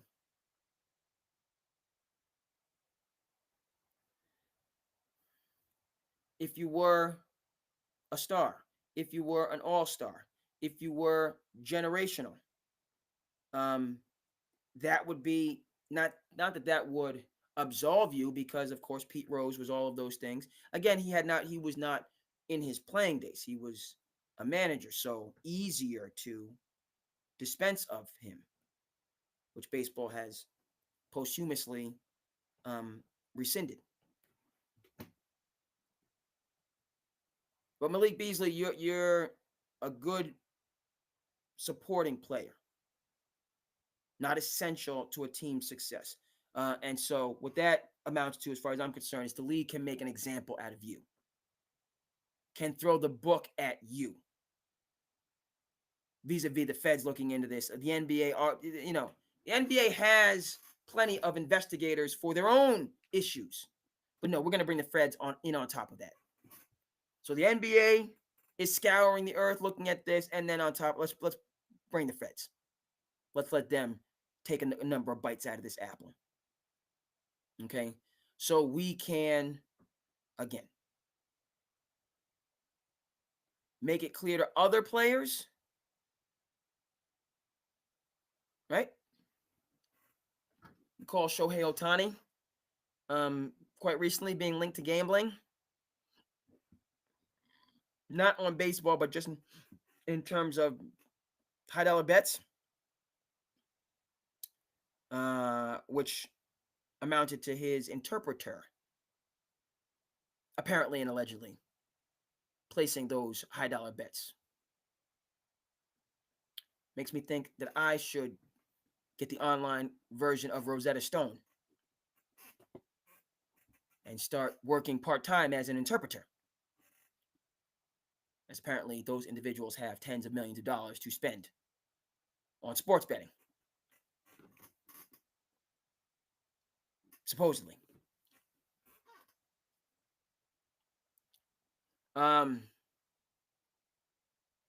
You're just our guests, but you think you're at home. Let me tell you something, partner. You ain't home. Malik Beasley got way too comfortable. There may be other players out there who've gotten way too comfortable in terms of their connection to gambling, whatever you want to call it, and the idea that both the house, the casino, first of all, is going to let you walk out of there. Whether you're talking, because again, the gambling, whether you go to a casino or whether it's online, it's all the same.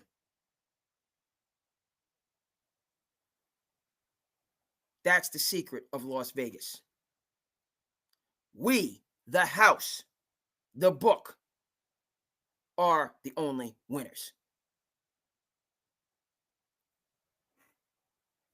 Okay, you have an experience, you have a vacation, You have your social media can be bumping, all the pictures and everything else like that. When you walk through the door of a casino, they have it calculated. 25 cents of every dollar belongs to them. You walked in, you took a step over, it's immaculate, smells nice, attractive people, aromas in terms of all type of food, spectacles everywhere. The moment you stepped in, they know 25 cents on the dollar, ours. And then after that, the longer you stay, the more they get. Down to a science.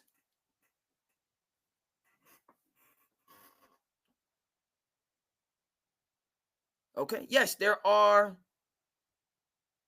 the Bobby Fishers out there, for lack of a better analysis. Good, solid movie, Searching for Bobby Fischer.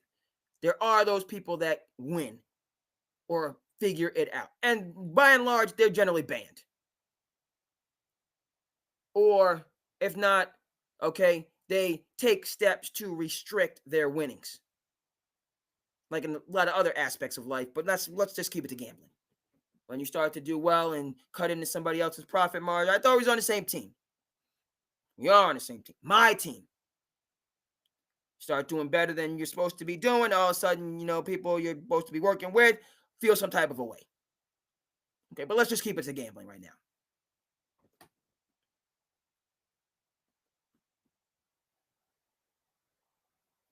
So again, Malik,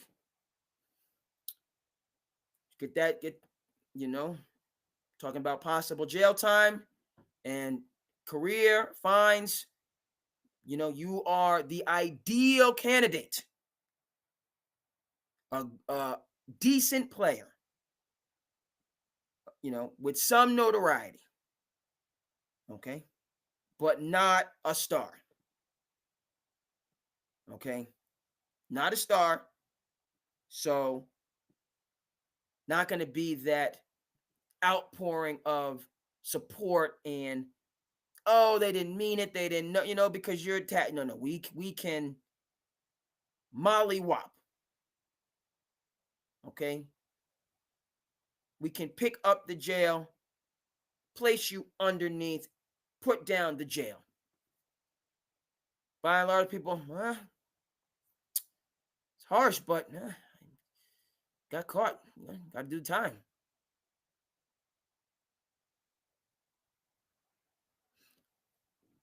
Right? NBA can do that with far less collateral damage. In Malik Beasley's case. Okay? And then, again, Malik Beasley is not the only individual with this track record. He's the most prominent individual for a number of reasons. We don't want these things happening all the time because then that further, infringes on the credibility of the game. But he's not the only one that's cozied up and is far too close, right? Never mind the players, the 7-10 or 6-10 or whatever we talk about that are in financial distress immediately after retiring, while they're still playing, or at most 5 years after retirement. We know that contingent very well. And what allowed for that to happen, what accelerated that degeneration, propelling them further and further down that slippery slope, in many instances, is gambling. Meaning not betting on your own games, but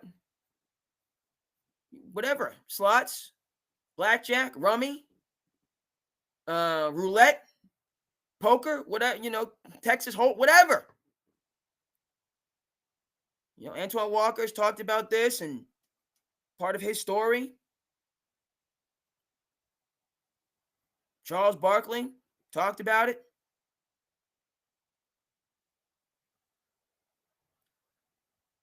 Right? So even in legal instances, And again, the culture of being an athlete, the stress and the pressure that ordinary people wouldn't understand, you know, the emotional highs and lows that they go through, that normal people go through, but, you know, they don't get no sympathy. Again, they are millionaires in their go through versus thousandaires, hundredaires, or debtors. So there is a notable difference, but you know, they're still going through things.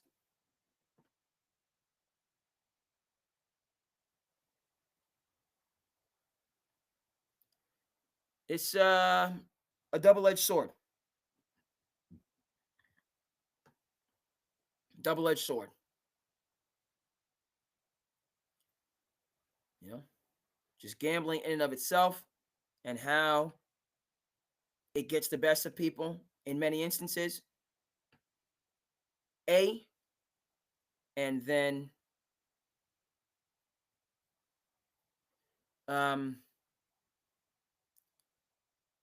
becoming influenced by gambling interests. Okay, that's right. Gambling, over gambling, or gambling, quote unquote, addiction, misdemeanor. Point shaving, swinging games, A1 felony.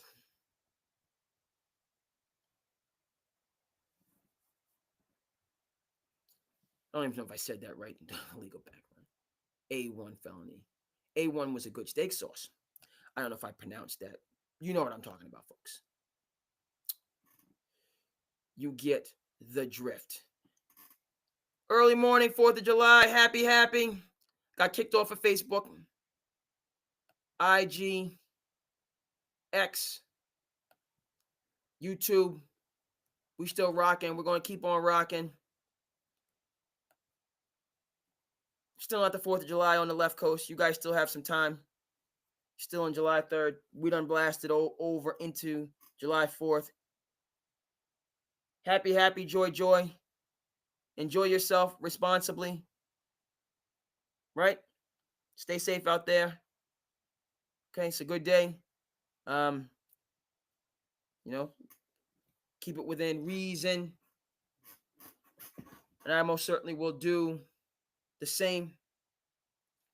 Let's go over and take a look at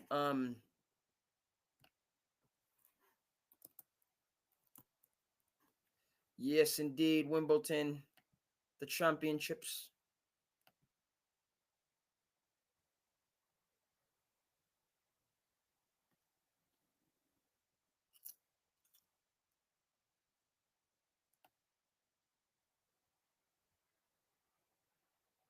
Goodness gracious.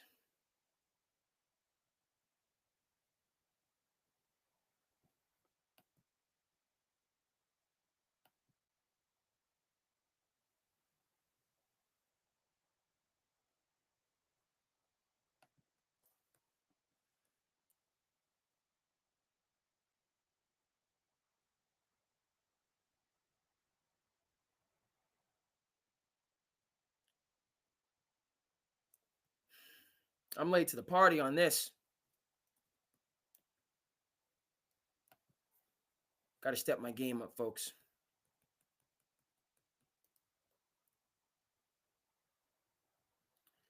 And I remember, well, day late and $1 short. Day late, $1 short.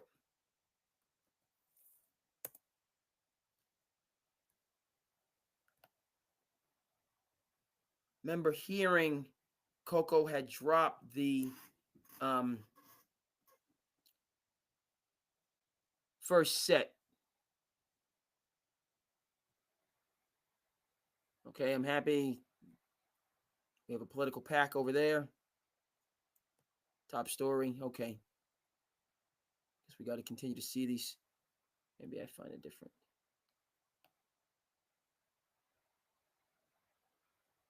No, that's his. All right, a little bit of politics, a little bit of Wimbledon. But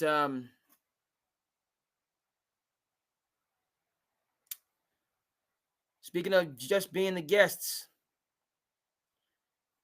it can turn around that fast.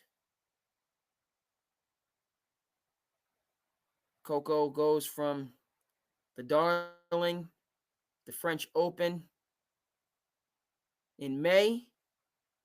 All that momentum, yikes. To get knocked off in the first round of Wimbledon. Wow.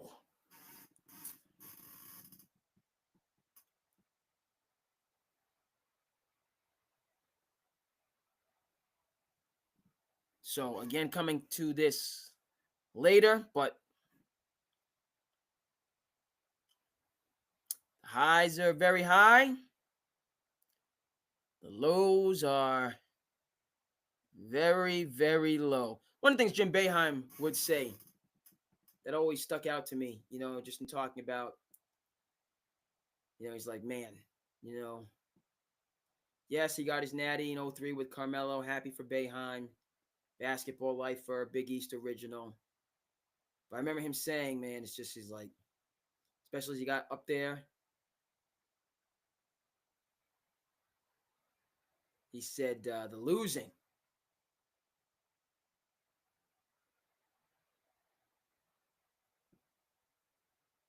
just gets to you.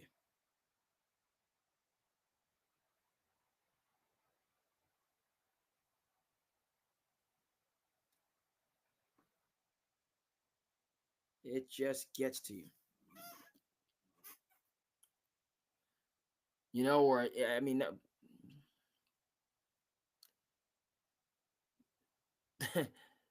the setback from those devastating losses it resonates more than the adulation from the mountaintop victories. What Boeheim said. He's like, essentially, you win the national. You have those mountaintop experiences, and there's moments of transcendence, and get a chance to share it with the people that helped you to get there, and include them, and you just feel a sense of fulfillment. But by you go up, and then you just kind of come back to where you were baseline. It's like when those losses, you go down, emotionally, psychologically, physically, you no laughing matter. Again, we talked about LeBron James, and after the 2011 defeat to Dallas, he just talks about 2 weeks, just phone off, don't speak. I know. Close friends, family, just no. Straight to voicemail. I will respond when I can respond, but you're just in a different space after the crushing defeats. So the championships, first week, these two, we will catch up. We will do a deeper dive on Saturday. But this Coco, an American rising star, defending champion, just across the English Strait at the French Open.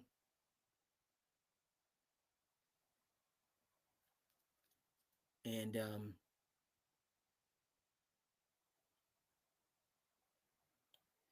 yes, indeed. Okay, let's head over. We wrap this episode up this 4th of July. A little bit late because I managed to get lost in the sauce in my own neighborhoods, which is wild. Moonlight Graham knocked the Facebook out, interestingly enough. IG still should be good. Oh, IG gets knocked off when I open up IG, then the IG gets knocked off. It's kind of sensitive.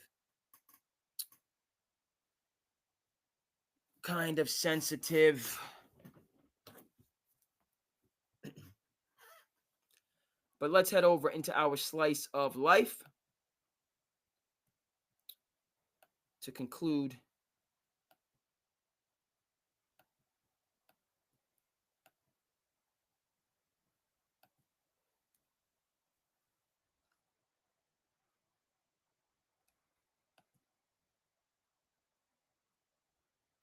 we talked about this.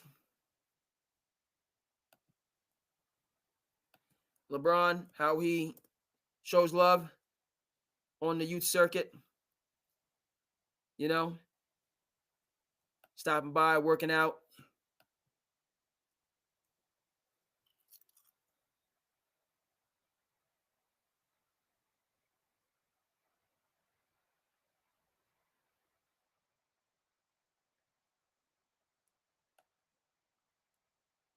Normal human guy. He's a normal guy, great guy.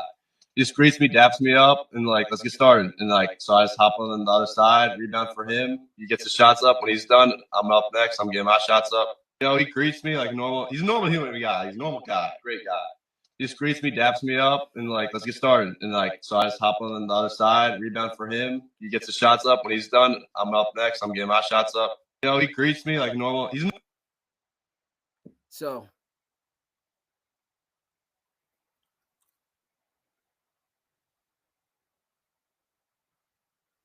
that it's just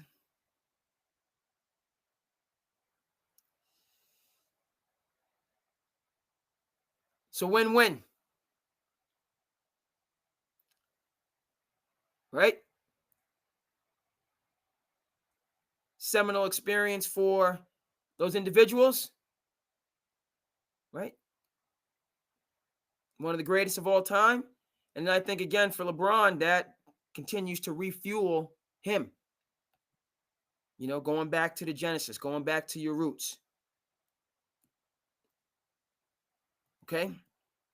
And continually finding ways to stay hungry. So that's a win.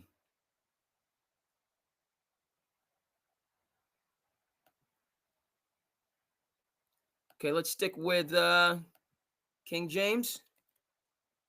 Got a number of slice of life, a lot to take in.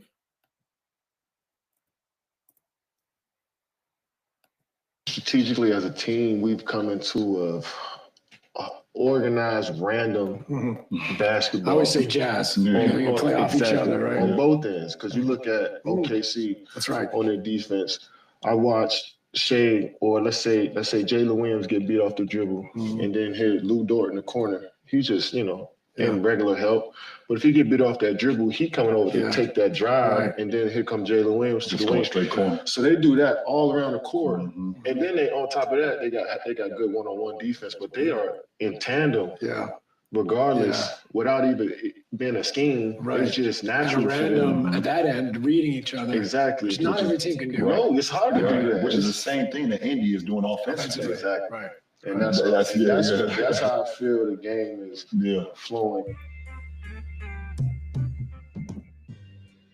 Yeah, I think strategically as a team, we've come into a organized, random basketball. I always say jazz. Play off each other, right? On both ends, because you look at OKC That's right. on their defense.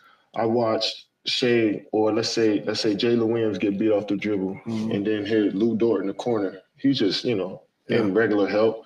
But if he get beat off that dribble, he coming over to take that drive, and then here come Jalen Williams to the wing. Straight corner. So they do that all around the court, and then they on top of that they got good one-on-one defense, but they are in tandem. Yeah. Regardless, without even being a scheme, it's just natural for Random them. at that end, reading each other. Exactly. Which not every team can do. No, it's hard to do that. Which is the same thing that Indy is doing offensively. Exactly. Right. And that's how I feel the game is flowing. Solid point and a really good reference there from a maestro and Steve Nash talking about how it's jazz. Okay, so when that was that reference and that additional point really spoke to me, because of the innovative and collaborative aspects within jazz. So you you know, you hear jazz musicians say, you know, everybody, you know, it was, I remember hearing an actor say this that kind of stuck with me. He said it was like jazz, you know, and how the actors just seamlessly got, you know, vibe with each other. He said it was like jazz. Everybody was in the pocket. You know, so one person lay the bass line down, and the other person can just get right. I'm not a musician, but just musicians let me know. Can just come right into that harmony and flow, and then the other instrument, and everybody can just flow together based on the initial rhythm that was established. So I thought that was really, you know, Kevin Durant just talked about again here.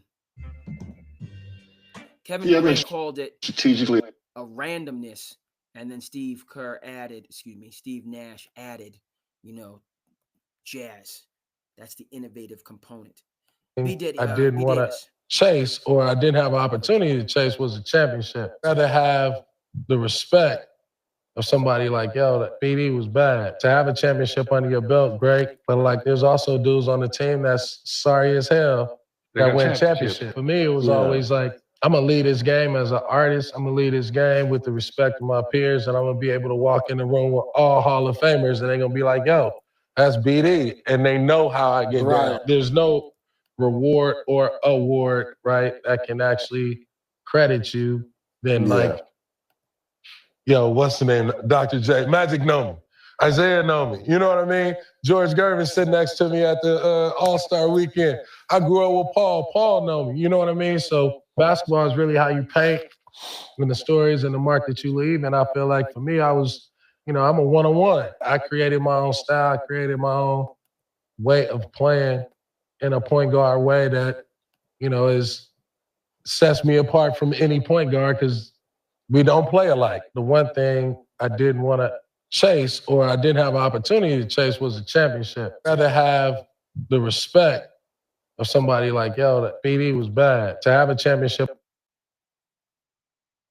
under your belt, great. But like, there's also dudes on the team that's sorry as hell that win championship. For me, it was always like, I'm going to lead this game as an artist. I'm going to lead this game with the respect of my peers, and I'm going to be able to walk in the room with all Hall of Famers, and they're going to be like, yo, that's BD. And they know how I get down. There's no reward or award, right, that can actually credit you than like, yo, what's the name? Dr. J. Magic know me. Isaiah know me. You know what I mean? George Gervin sitting next to me at the All-Star weekend. I grew up with Paul. Paul know me. You know what I mean? So basketball is really how you paint and the stories and the mark that you leave. And I feel like for me, I was, you know, I'm a one-on-one. I created my own style. I created my own way of playing in a point guard way that, you know, sets me apart from any point guard because we don't play alike. To have a Just say this, and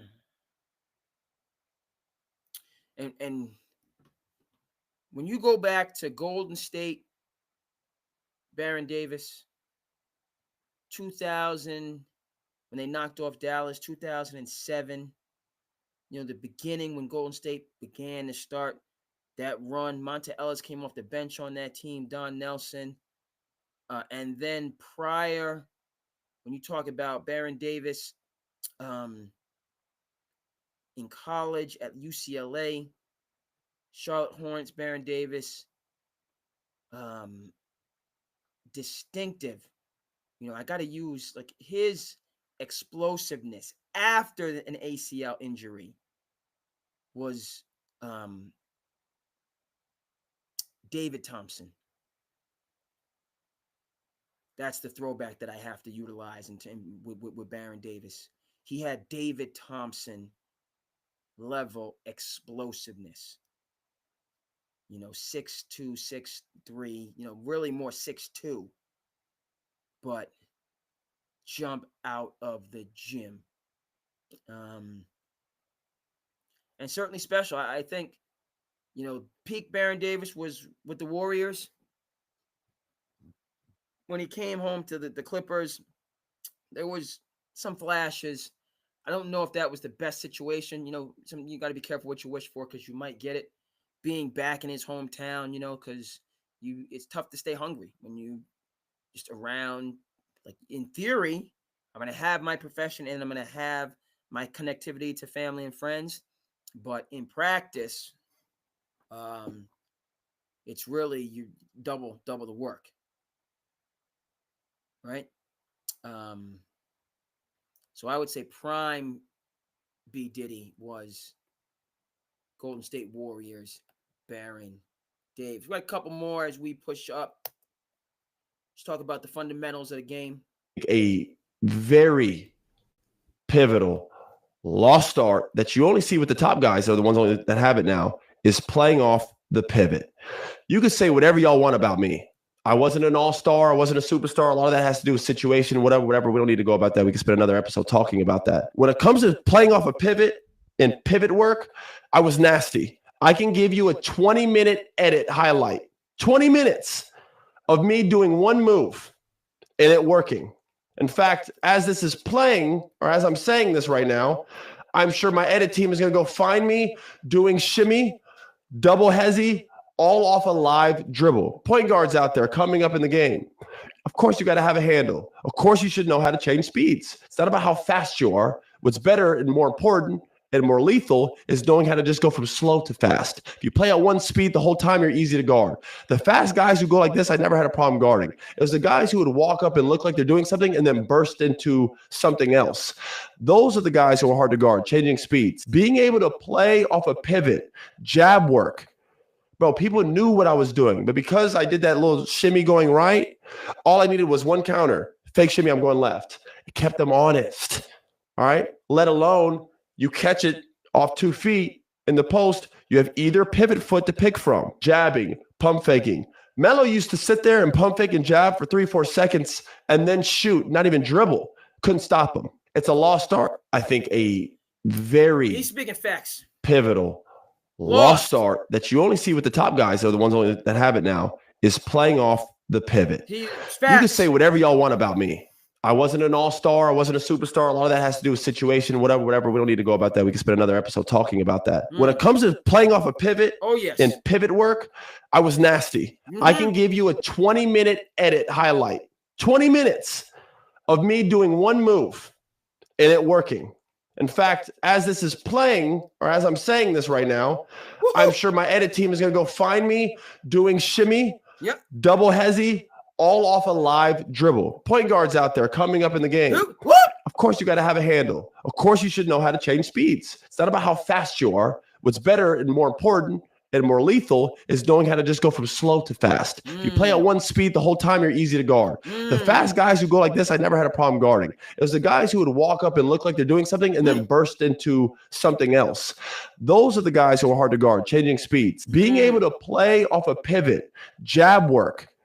Bro, people knew what I was doing, but because I did that little shimmy going right, all I needed was one counter. Fake shimmy, I'm going left. It kept them honest, all right? Let alone you catch it off 2 feet in the post, you have either pivot foot to pick from, jabbing, pump faking. Melo used to sit there and pump fake and jab for 3-4 seconds and then shoot, not even dribble.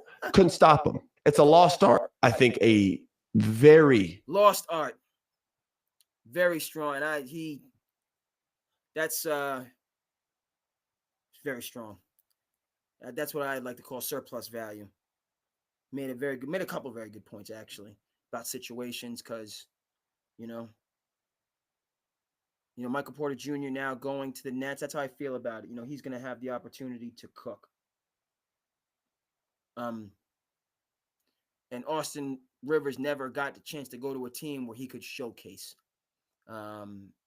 And just be the guy, and think if that taken, he would have averaged 20. But lost art for sure. Late great Kobe Bryant. Speaking of Melo, let's get Melo up. We eased it into the culture of it being cool. Like athletes should be paid, and nobody should say anything about that. Right. If they make $5 million in college, let them make $5 million in college. Let them make it. That's what they generate. Right, so the difference that's was, what the market dictates. Yeah, but the difference now is if you take a roster in college, it's tiered. You got millions, you got 100, 750s, you got 500, you got 300. So even if you 10th play on the team, you still making a couple $100,000. Right? So it's a real business. We eased it into the culture of it being cool. Like athletes should be paid. And nobody should say anything about that. If they make $5 million in college, let them make $5 million in college. That's what they generate. Right? So the difference That's was what the market dictates. Yeah, but the difference now is if you take a roster in college, it's tiered. You got millions, you got 100, 750s, you got 500, you got 300. So even if you 10th play on the team, you still making a couple $100,000. Right? So it's a real business. We eased it into the culture of it being cool. Like athletes should be paid. And nobody should say anything about that. It's true. And where did that come to fruition? LeBron James, the shop, the legend, Coach Hurley. I think the whole camp experience, this is with the roots of basketball, summer basketball in our country. Back here over 50 years ago, where kids went and isolated themselves completely from the world that they're from. Stay in a cabin either with friends or with kids from all over the country, and then get up on the courts and just go from morning to night, just work on, becoming better basketball players. It's different than the experiences where kids stay at universities or they play indoors. The roots of the sport we played outside. Many of the greatest players who've ever played, most of their careers were outside until they reached it at the college or pro level. So this is old school, and I think there's so many pluses that the kids can derive from playing, in an atmosphere like this. Well, I think the whole camp experience, this is with the roots of basketball, summer basketball in our country. Back here over 50 years ago, where kids went and isolated themselves completely from the world that they're from. Stay in a cabin either with friends or with kids from all over the country, and then get up on the courts and just go from morning to night, just work on, becoming better basketball players. It's different than the experiences where kids stay at universities or they play indoors. The roots of the sport we played outside. Many of the greatest players who've ever played, most of their careers were outside until they reached it at the college or pro level. So this is old school, and I think there's so many pluses that the kids can derive from playing, in an atmosphere like this.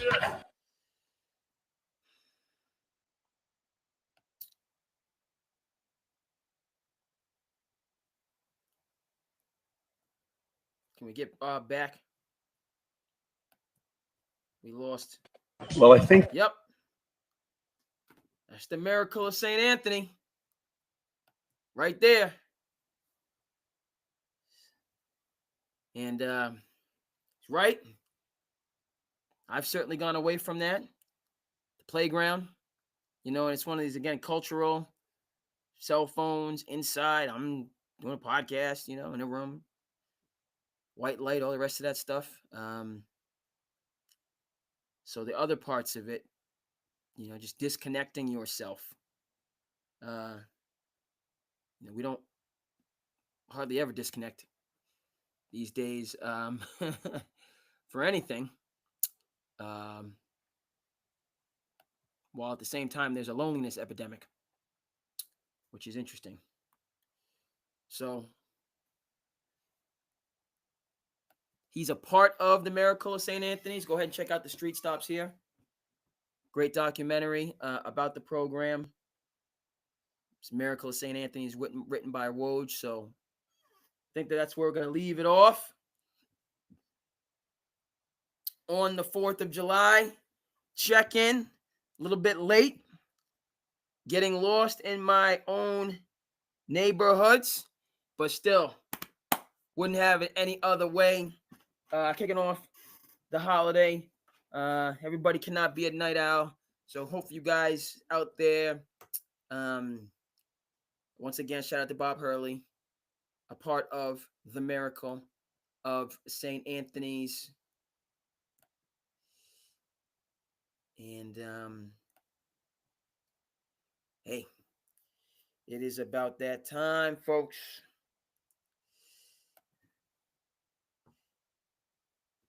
We are. Yes. That's me, your host.